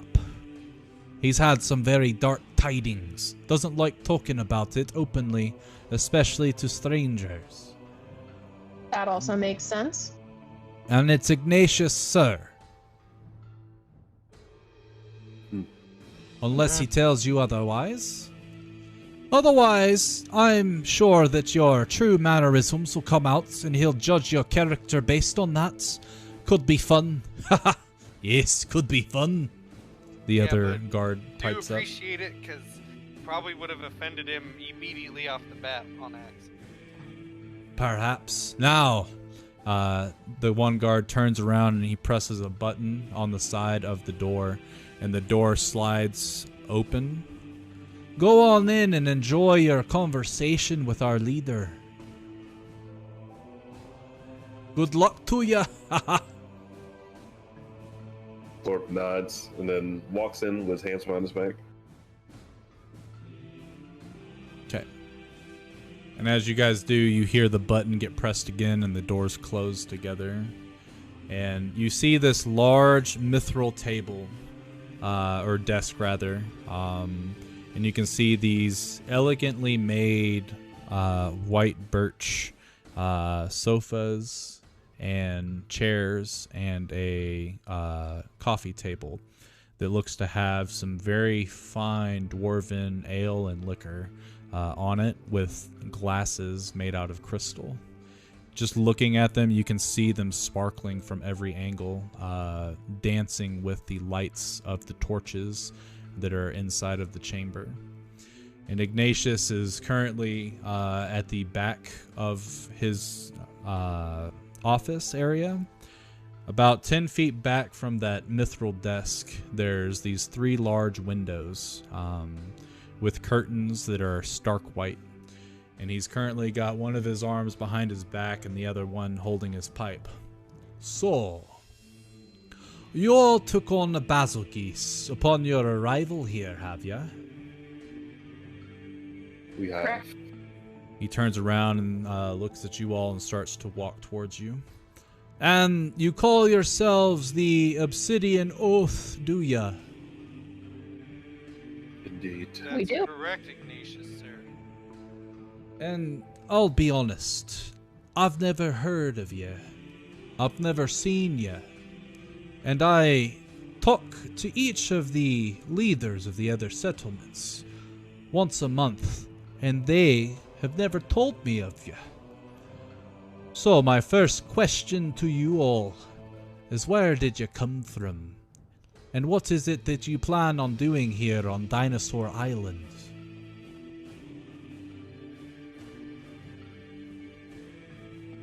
I look to the rest of the party. I mean, From here and there. is the truth? I don't think the truth is gonna hurt anybody. Do you? Do you? Well, what's the worst that can happen? I mean, he gets angry and murders us right now, but I don't think that's gonna happen. We're coming from the Thorian Empire. Ah, those bastards. Fanatics. All of them. I can see why you escaped. Indeed. There's some trouble on the mainland. Cultish activity. Landed us here to escape. And how exactly did you get here? 'Cause I didn't see you on any manifest. You see, we were magically teleported. I don't think it went perfectly as planned, though. Because we arrived in the middle of the jungle. Well, that explains a lot of the confusion that I had as to your arrival.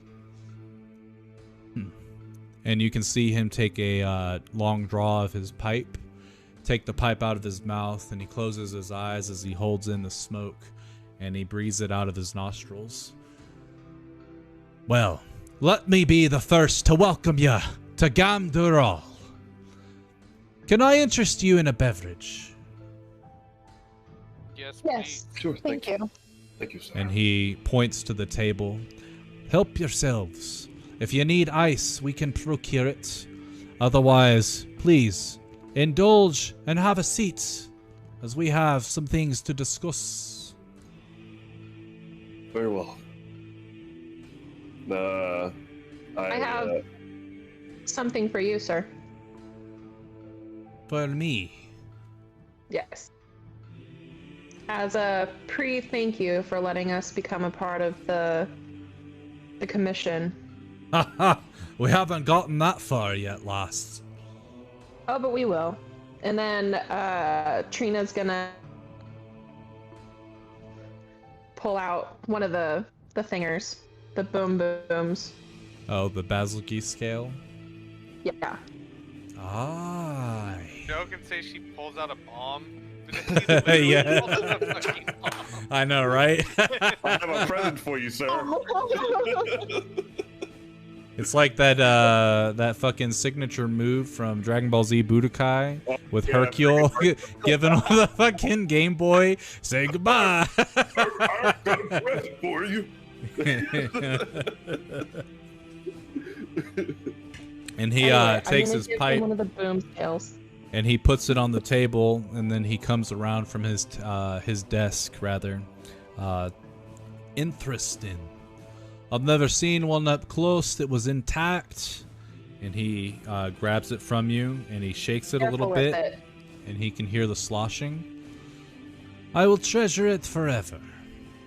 It's been a long time since I've hunted a Basilgeese, and I don't believe I had ever taken anything as a token of my hunts. He walks to one of the side bookshelves, which, as you're starting to notice now that you're in the center of the room, are filled with various fangs and talons and feathers. All of them look to be trophies of the various creatures that he's hunted. And you can see somewhere in the middle of all of it, there's a what looks to be like a kind of like that glass jar from Beauty and the Beast that holds the rose. And he takes the glass piece off of it, and there's a small little cradle that he puts the Basilgeese scale in, and he rotates it to how he wants it, replaces the jar, stands back. Well, if that ever sets off, goodbye to all my trophies, and I'll know who to come for replacements. And he winks at you. Only kidding, lass. Only kidding. Well, start making drinks. Anyone care for a drink? I'm pretty sure Lloyd indulged one time, so he would perhaps indulge a little bit this time. All right, I'll make him a cup. Trina, Yes, please. and make all who wants a drink a cup. And Ignatius goes back behind his desk, sits down, and he pulls out his own, what is it called? A decanter? Yeah. Yeah, and he pours himself a drink. So, you all want to become part of the Hunters Association then, eh? It wasn't our initial intention in the beginning, but from what was told to us, seems like an interesting ride. Aye, I can agree with that, and it definitely is. And it just so happens that I can't deny that you all are at least A-rank hunters already if you could take down a basil geese without having any type of research on it. That is a mighty impressive feat. In fact, the folk that you came in with, Whitlock, he's been thinking of hunting that creature again for some time now. So I bet it fills him with pride and perhaps maybe a weight off of his shoulders to finally have a group come around that is worth their mettle.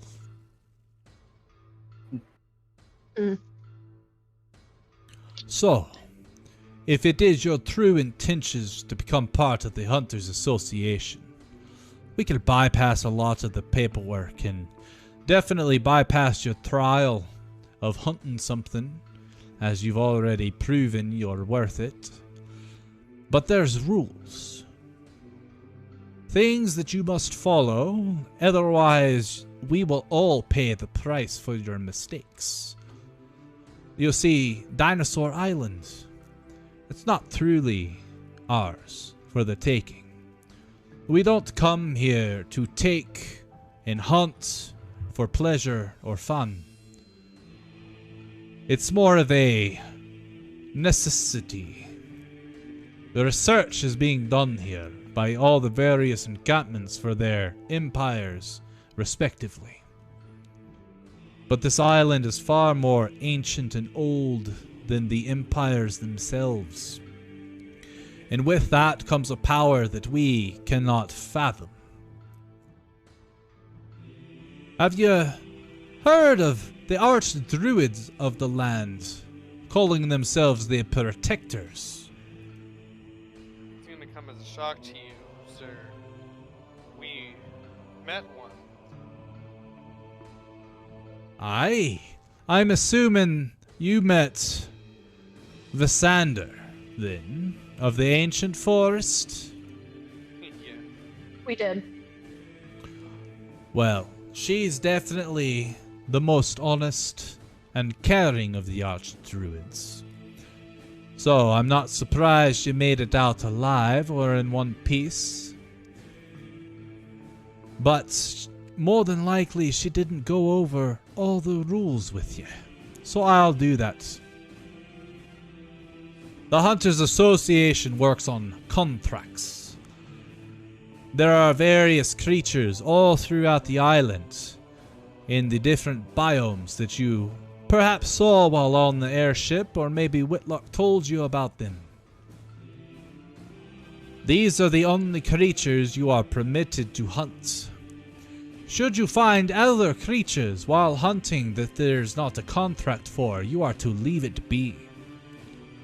The children of these creatures, you are to leave them be. And if you are attacked by a creature, even in self-defense, do whatever it takes to not kill it. Of course, if it becomes life or death, your life or its, that is on you. Decide whether it's worth paying the ultimate price to keep the peace with the Protectors. We've come to an understanding with them that some of these creatures start to get out of control, require a little bit of culling in order to keep a balance.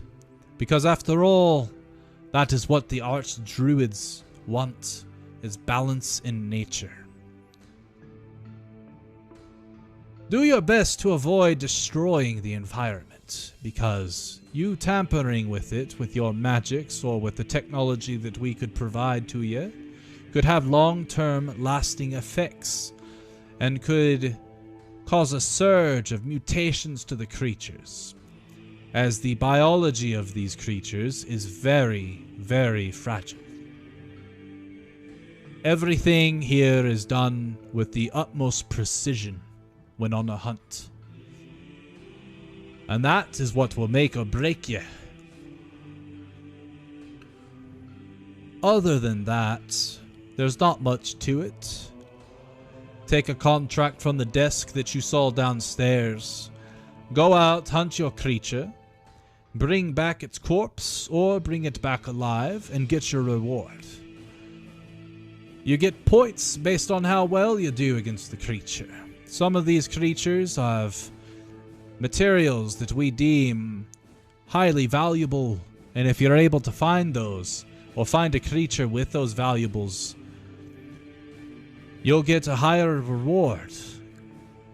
These rewards come whether you want them in a monetary currency, or perhaps maybe our artificer can use the materials from the creature to make you various weapons and armor. But all good things in moderation. The other settlements are yours to explore as well. You do not have to stay here at the ancient forests settlement of Dural. But I will be filing your paperwork here as becoming part of the Dural encampment. He takes his pipe back up and gives it a couple puffs. As a part of the Hunters Commission, will we be welcomed in the other cities, or do we need to visit their commission centers first? Once you receive your badges, you'll be perfectly fine to wander about the island as you please. Granted, there are regions of the island that are typically off limits based on your rank, but I cannot force you to abide by these rules. And if you are to die because you broke these rules, I will not feel sorry for you. That's understandable. So, I might be asking a question that... Anyways, how come we're in... Whitlock's not in trouble for killing this basil goose? Because this basil geese has actually had a contract on it for 15 years. Oh. Wow. But I personally took the contract away from the public eye because after Whitlock's crew, there were many crews before that had fallen to it. So I figured perhaps it best to let the creature run them out of the forest instead of letting them fight and die. But it seems that I may have been a little too easy on the hunters. Or maybe you all are just that powerful. But from what I remember is that the basil geese has taken damage from each of the hunting groups that have ever tried to attack it. I don't know what long-term permanent damage, but I'm sure with its old age as well, it was starting to really test its mettle. Regardless though, you've avenged the souls of 30-some hunters. And for that, he stands up and he bows. I am in thanks. Well, thank you. You're welcome. He stands back up. I can't wait to see what else you prove to us, because I'm really hoping the basil geese wasn't just dumb luck.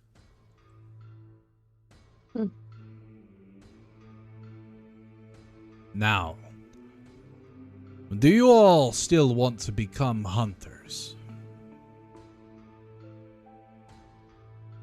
Before we agree, is there a certain amount of time we have to spend being hunters? Because we're not sure how long we'll be on the island for. Nope, there's no time commitment. You could become hunters, and really the only reason you'd want to become hunters is so that you could take contracts. And you could use our artificer and weaponsmith and other various amenities that we have for the hunters. Otherwise, you're tied really to the inn, the tavern, and the general store for your stay. As the encampment is here to serve hunters, not travelers just wanting to see various creatures of the island. Understood. I just didn't want to lock us into a contract to where we'd have to be here for years or something. No, it is merely a association with the Hunters Guild. Understood.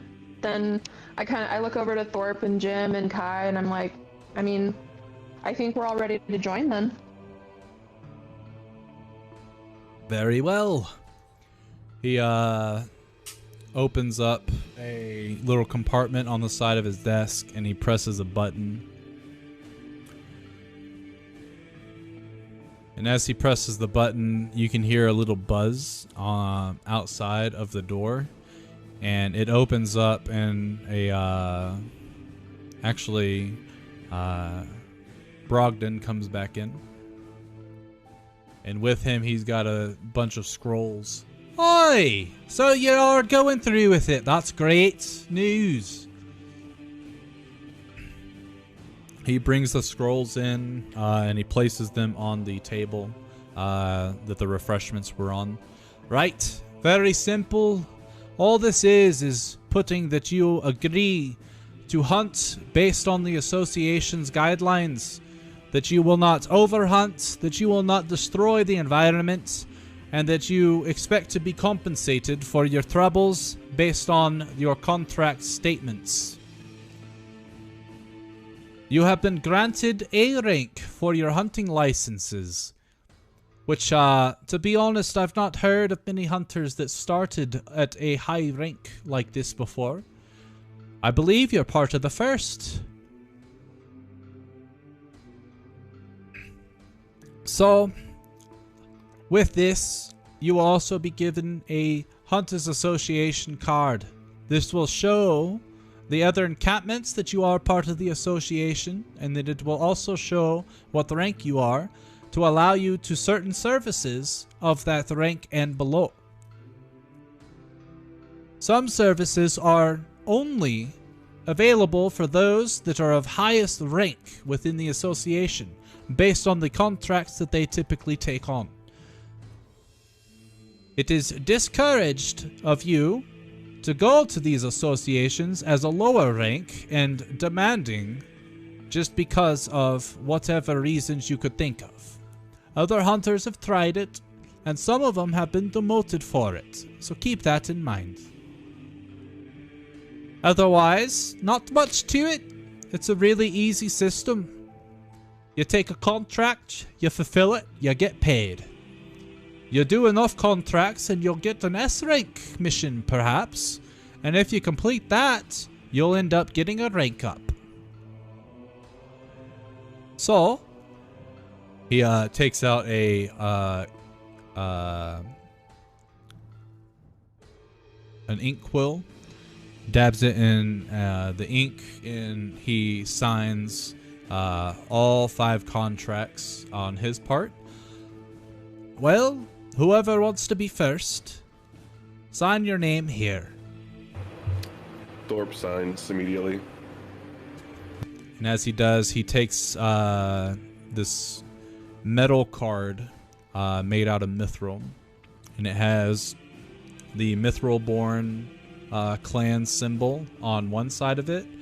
And then you can see that it has etched on the front side. This symbol shows that, and it shows a blank space, and then is awarded A rank. And he hands that to you, and as he puts it in your hand, he puts his hand over it, and there's a flash of blue light from his hand, and when he removes it, your name that you signed on the contract appears on this, etched into this metal card. That's very valuable, even though it has your name on it. A lot of hunters, once they get the A rank, they have been known to sell their cards to hunters of lower rank on the black markets. And, if you could guess it, those hunters get those A rank contracts that they don't deserve, and they get themselves killed. So do us a service, and if you do want to sell your card, do it on the mainland where no one cares of what it means. They only care that it's mithril. Ignatius takes his pipe out. Or perhaps don't do it at all. It's a disgrace. And it's one way to get on my bad side.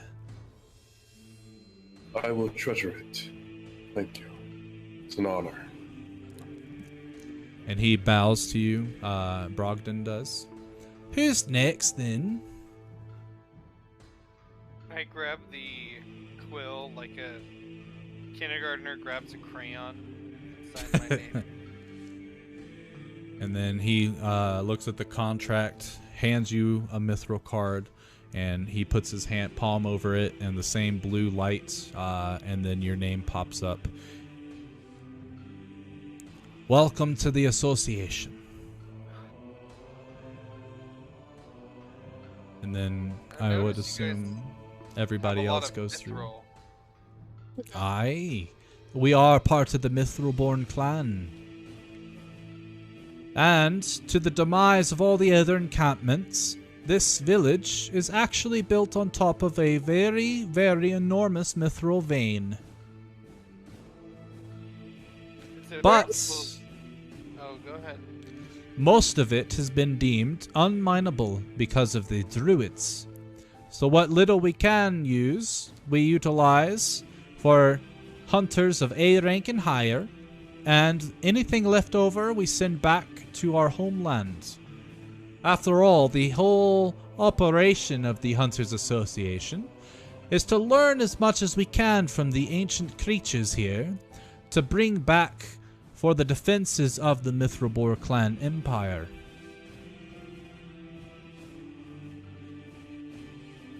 I see. Gotcha. As A ranks, might it be possible for us to obtain Mithril Armor? Aye. From the Artificer, or? The Artificer works alongside with the Weaponsmith and the Armorsmith. They're all in the same location. Good to know. I'll make sure that Whitlock takes a note that you're trying to go there, and when they open up tomorrow, you can go. Location is called RR Workshop.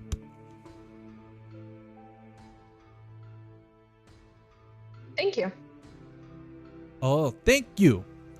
And as he finishes handing out your Hunter Association guild cards, he then looks over all the contracts, waits for the ink to dry, and then he rolls them all up. Welcome again to the association. The Obsidian Oath, you said? Yes. It's a pleasure to have served you in your journey so far. And he bows down. Many, many blessings upon you all in your hunts to come. And he starts to walk out of the room.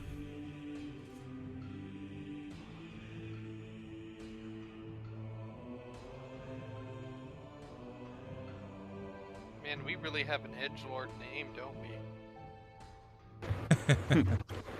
Well, now that we have that name. It was all thanks to the dice, okay? Well, now that we have this name, maybe we could potentially recruit people into our group. Before you leave, as a token of my appreciation, he writes something on a piece of paper, and he folds it up, and he holds it out for any of you to take. When you get to the Artificer, give that to Wrench. He'll know what to do. Thank you, sir. No, thank you. And welcome to the association. I can't wait to hear of your exploits on the island. I give him a bow. Thank you, sir. Yes. Most of the amenities remain open until about this time. So many of the shops will be closing in about 20 or so minutes. The tavern and the inn are open 24/7. And the guild counter is open for rewards until 8. Did you just say 24/7? 24/10, my bad. Thanks. You know what I meant. I know. Let it fly. Just making sure you. Oh, I'm paying attention. I don't know what you have planned for the evening, but perhaps maybe you could get that to Wrench before 7:30. All right. Okay. We will. Tell Whitlock to take you there. We will. And he presses a button on the console behind his desk, and the doors open, and 2 of the dwarven guards walk in. Well, once again, welcome, and you all have a wonderful night. Pleasure meeting you all. It was a pleasure. I give a bow and start walking out. As you start walking out, you see above the door what you couldn't have seen when you first walked in. But you see a large greatsword, probably about the same size as Ignatius, that is mounted on top of the door. And you can see that it actually has what looks to be various monster parts in like the hilt and the handle and the back part of the blade. Very, very decorative. You don't have any idea where these monster parts came from or what creatures they were from. But you can see a plaque underneath it that says Ignatius Ezenlok III SS.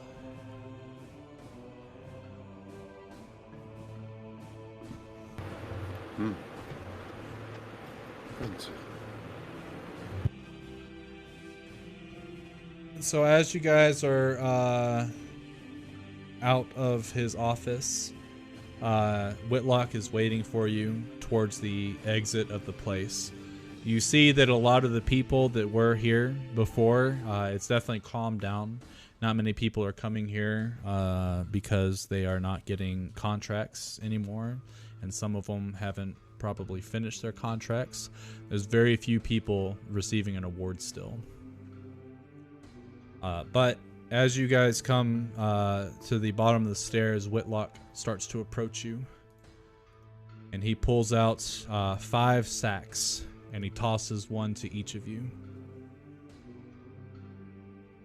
Thank you. Much obliged.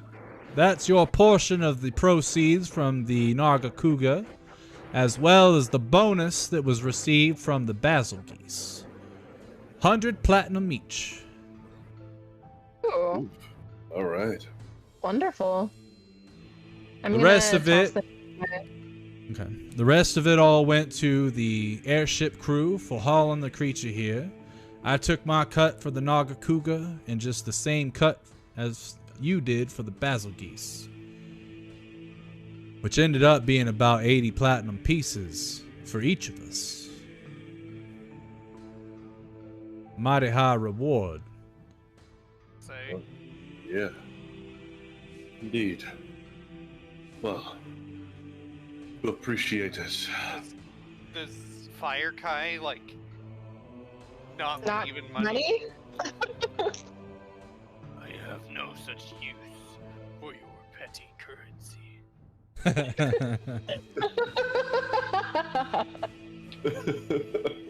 Well, I would hold on just in case you find something that the artificer or maybe the weaponsmith could make for you before making such a rash I'll take decision.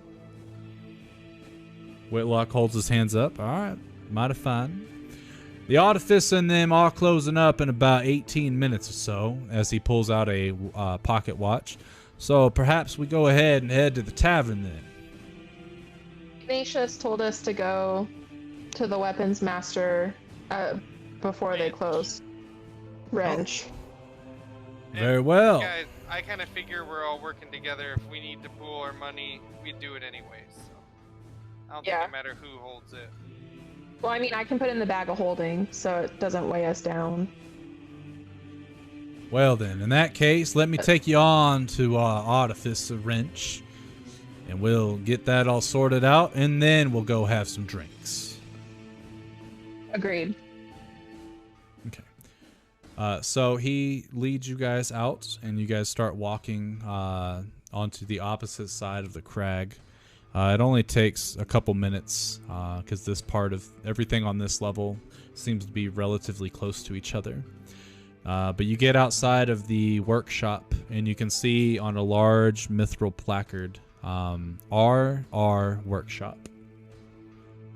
I have no business with Wrench today, so I'll just wait for you all out here.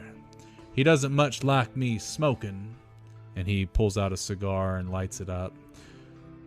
You all take your time, though. But he is a stickler for closing when it's time, so be careful.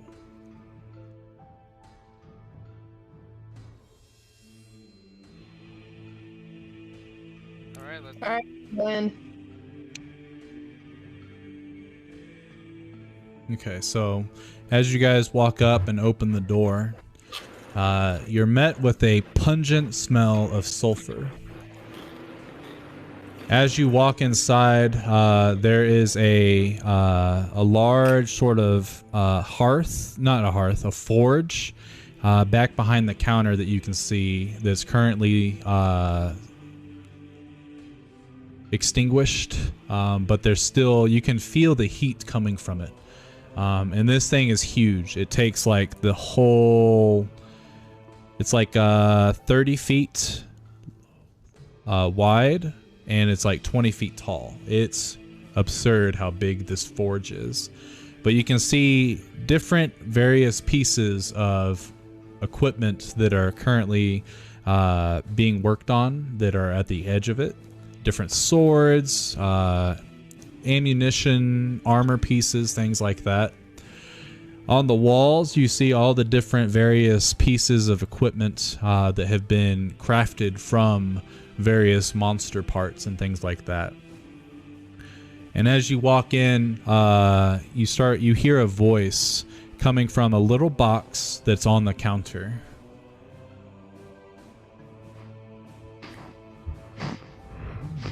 What is that I smell? Morsels come to feed?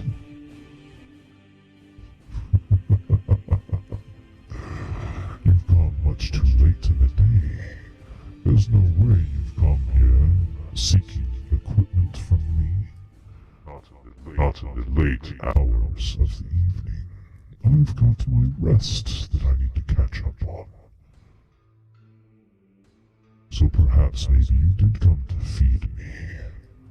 Although, I usually don't send new people for me to eat.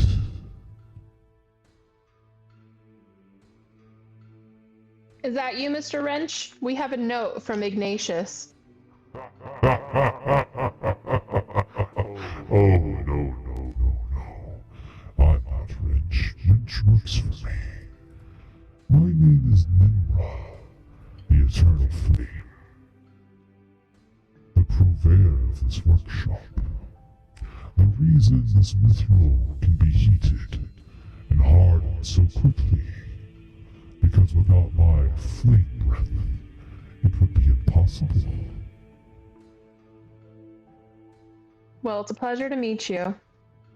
The pleasure is all mine. Nimra, Nimrod. the For eternal some reason I heard flame. Nimrod, but I did not Oh. think I that was was about to right. make that joke. Okay.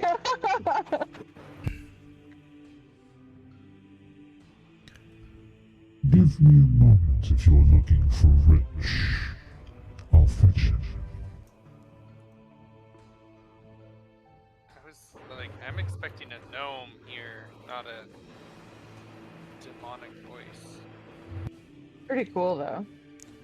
So as the voice goes away, let's see.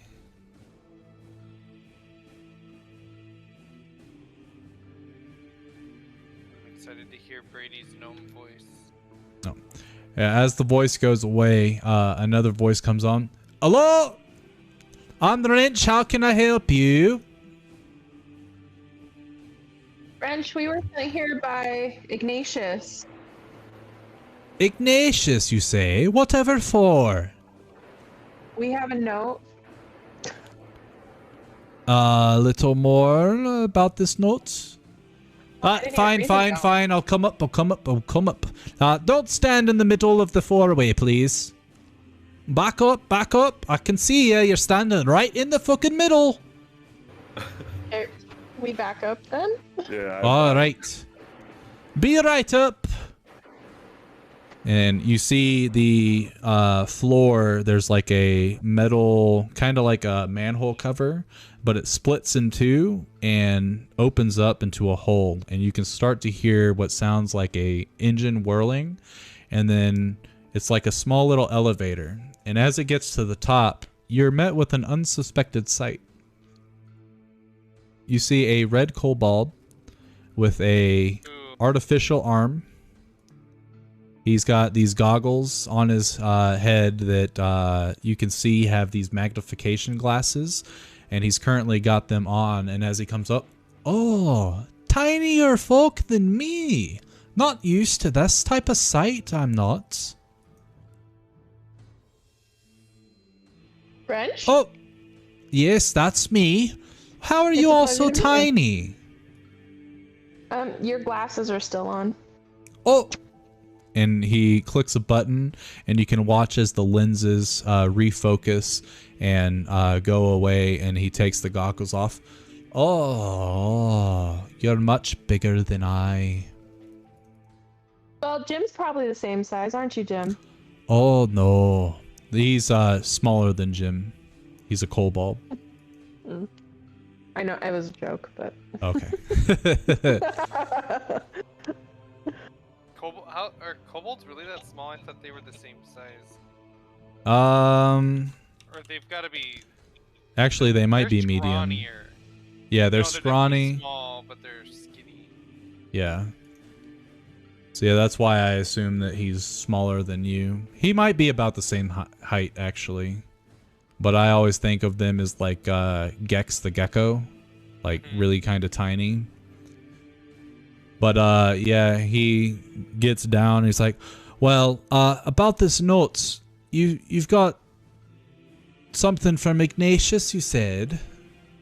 Yeah, I passed him the note. I didn't read it because he didn't tell me whether or not it was private just for you or...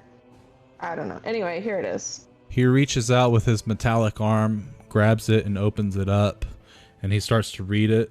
And eventually he puts his goggles on and they start to focus in on it. He's like, oh, you must have made a good impression on him for him to want to give you one of these.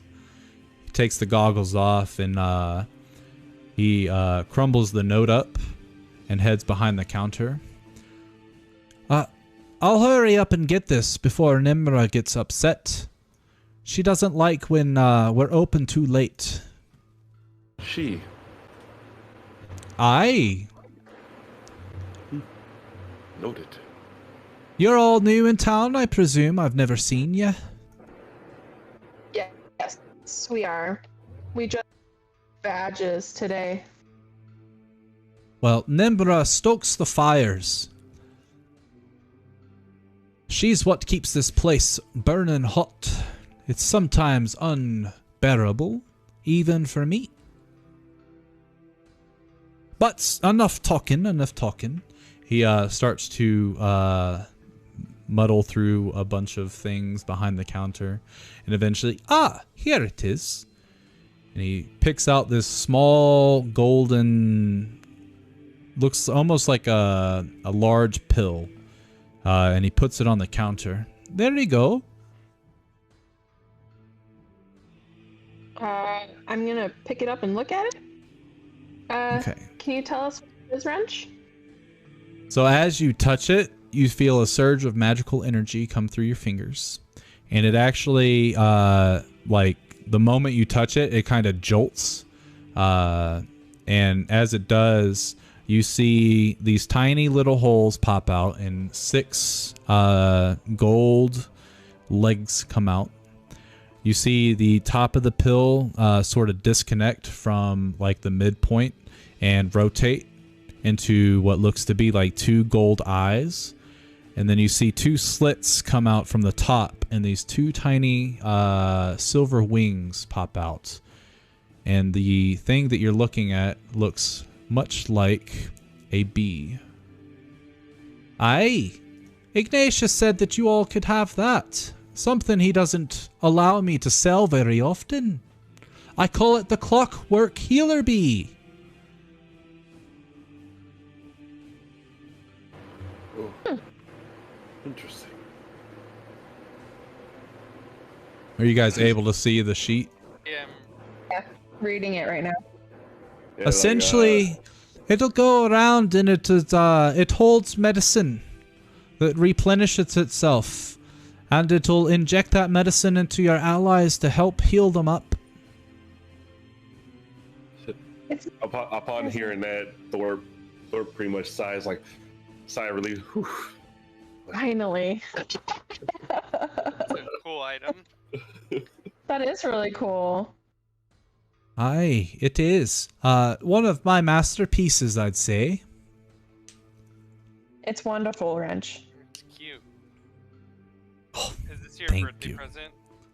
It is her birthday present. It is. It's my birthday present. You're a special Jew. Jew? Special Jew. And he scratches his head. I hate to do it, but we got less than 3 minutes before Nimra gets really angry. We'll leave. We wanted to talk to you about armor, but we can come back tomorrow when you're open. Aye, that's probably better for sure. Probably better. Have a good evening, Wrench. Oh yes, tomorrow perhaps maybe you could bring something else for me to feed on if you're not the food that I've been promised. I think I heard that you all slayed a basil geese. Is that correct? Oh, you want a scale? I would Do you like- want one of the scales? I would very much like one of those. Okay, I'm gonna pull out another scale from my bag. This is just for you, Nemra. Oh, and Wrench runs over, and he puts his goggles down.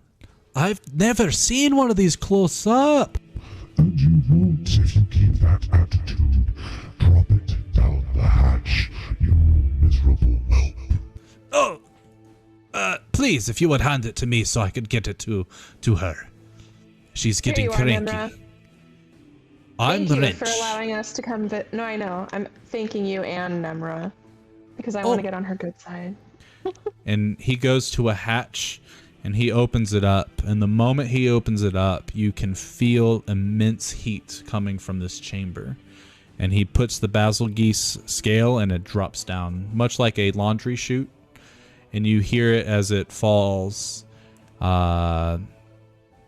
It's like banging against the side of the chute and stuff like that. And Wrench closes up the hatch and he locks it.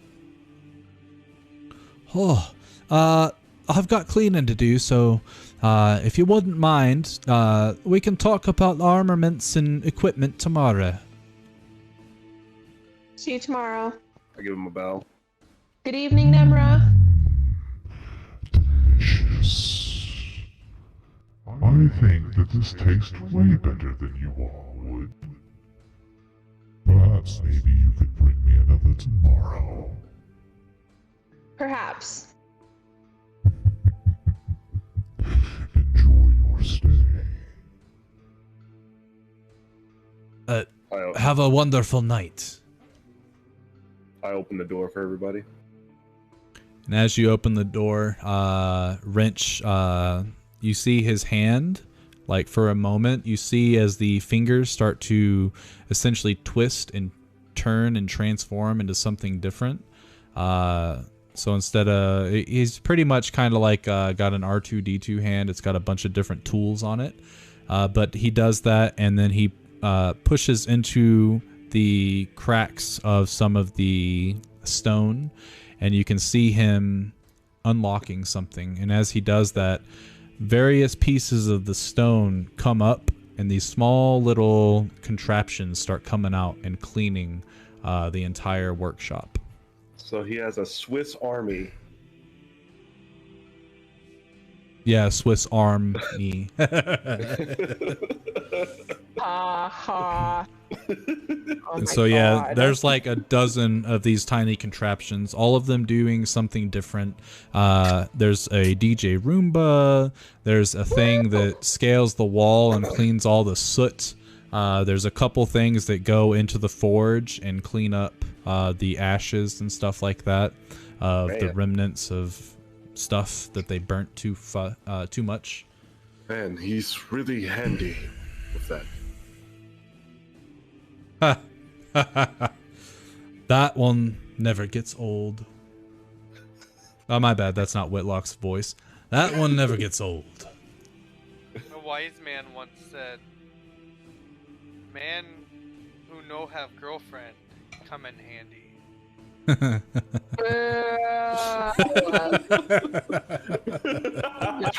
Christ.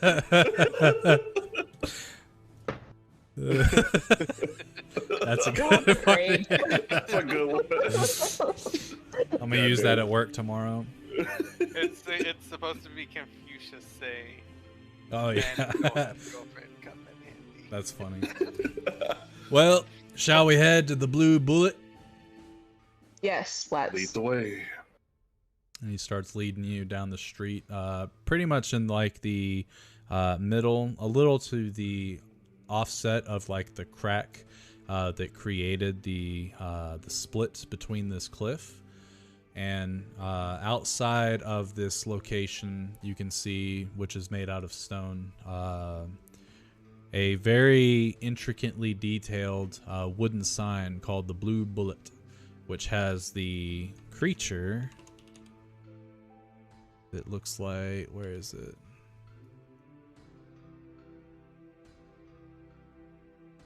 Not working? Oh, I didn't import it.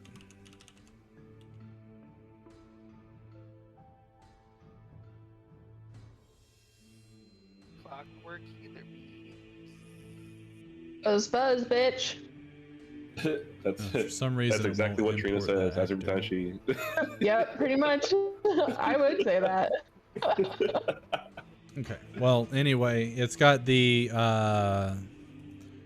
bullet creature is essentially the mascot of this place, and it's popping out and trying to eat a large plate of food of various meats and vegetables and large tankards of ale, and it's all like splashing about. It's very chaotic. Interesting. I don't know why it did that. Anyway, so Whitlock, it's a small establishment, but it definitely got the best meat platter that we could share. And it's my treat. Thank you. So as you guys walk in, he opens the door. You guys go in, and there's an open booth that he points at, and he yells to the barkeep, "Let me get a bottle of your finest."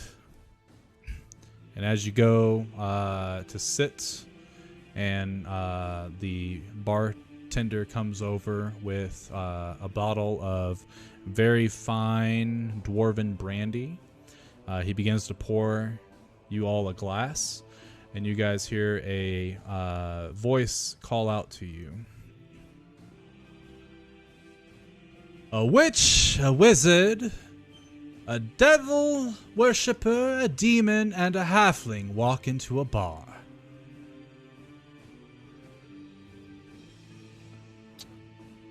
And coming up to your table, Lord Saxon Carlisle. You. And that is where we will end tonight's session. At the end, Thorpe just closes his eyes and smiles. Roll initiative, baby. I don't know about that. But yeah, I'm actually gonna pop out the notable NPCs that you guys have met so far. And put them up there. Now that that's kind of changed. And I'll update them to where they look like the rest of them. When you guys hover over these NPCs, are there any of them that you don't see their names? Oh. I don't see their names on the dwarf dudes. Okay. Or the cobalt. Or the lady person. The lady person? Oh, Sierran. Yeah, the lady with the axe thing. Okay. Yeah, the dwarves you probably wouldn't, because I haven't changed those ones yet. But I will get them to where you can. That way you guys can remember who they are and what they look like. Otherwise, let me go and end my stream real quick, and I will be right back. Alright, so hopefully everyone enjoyed. Yeah, very heavy roleplay session for sure. They are getting into the depths of doing kind of like a semi-Monster Hunter campaign arc. There's definitely a lot of creatures that I can use, which is really cool. That's one of the main things that I wanted to do with this, like, this dinosaur island. Because, like, well, Monster Hunter is one of my favorite games out there. It's so much fun. If you haven't had a chance to play it, definitely go out and play it. But playing these creatures in D&D, it's definitely tough just because of how D&D is kind of made. It's not geared towards the combat style that Monster Hunter has itself.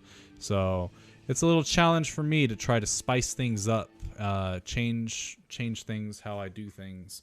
But anyway, thank you all for coming out. Hopefully you had fun. I'm gonna try on Monday and Tuesday to stream VR content because I've got those 2 days off. So hopefully we see you then. And until that time, peace.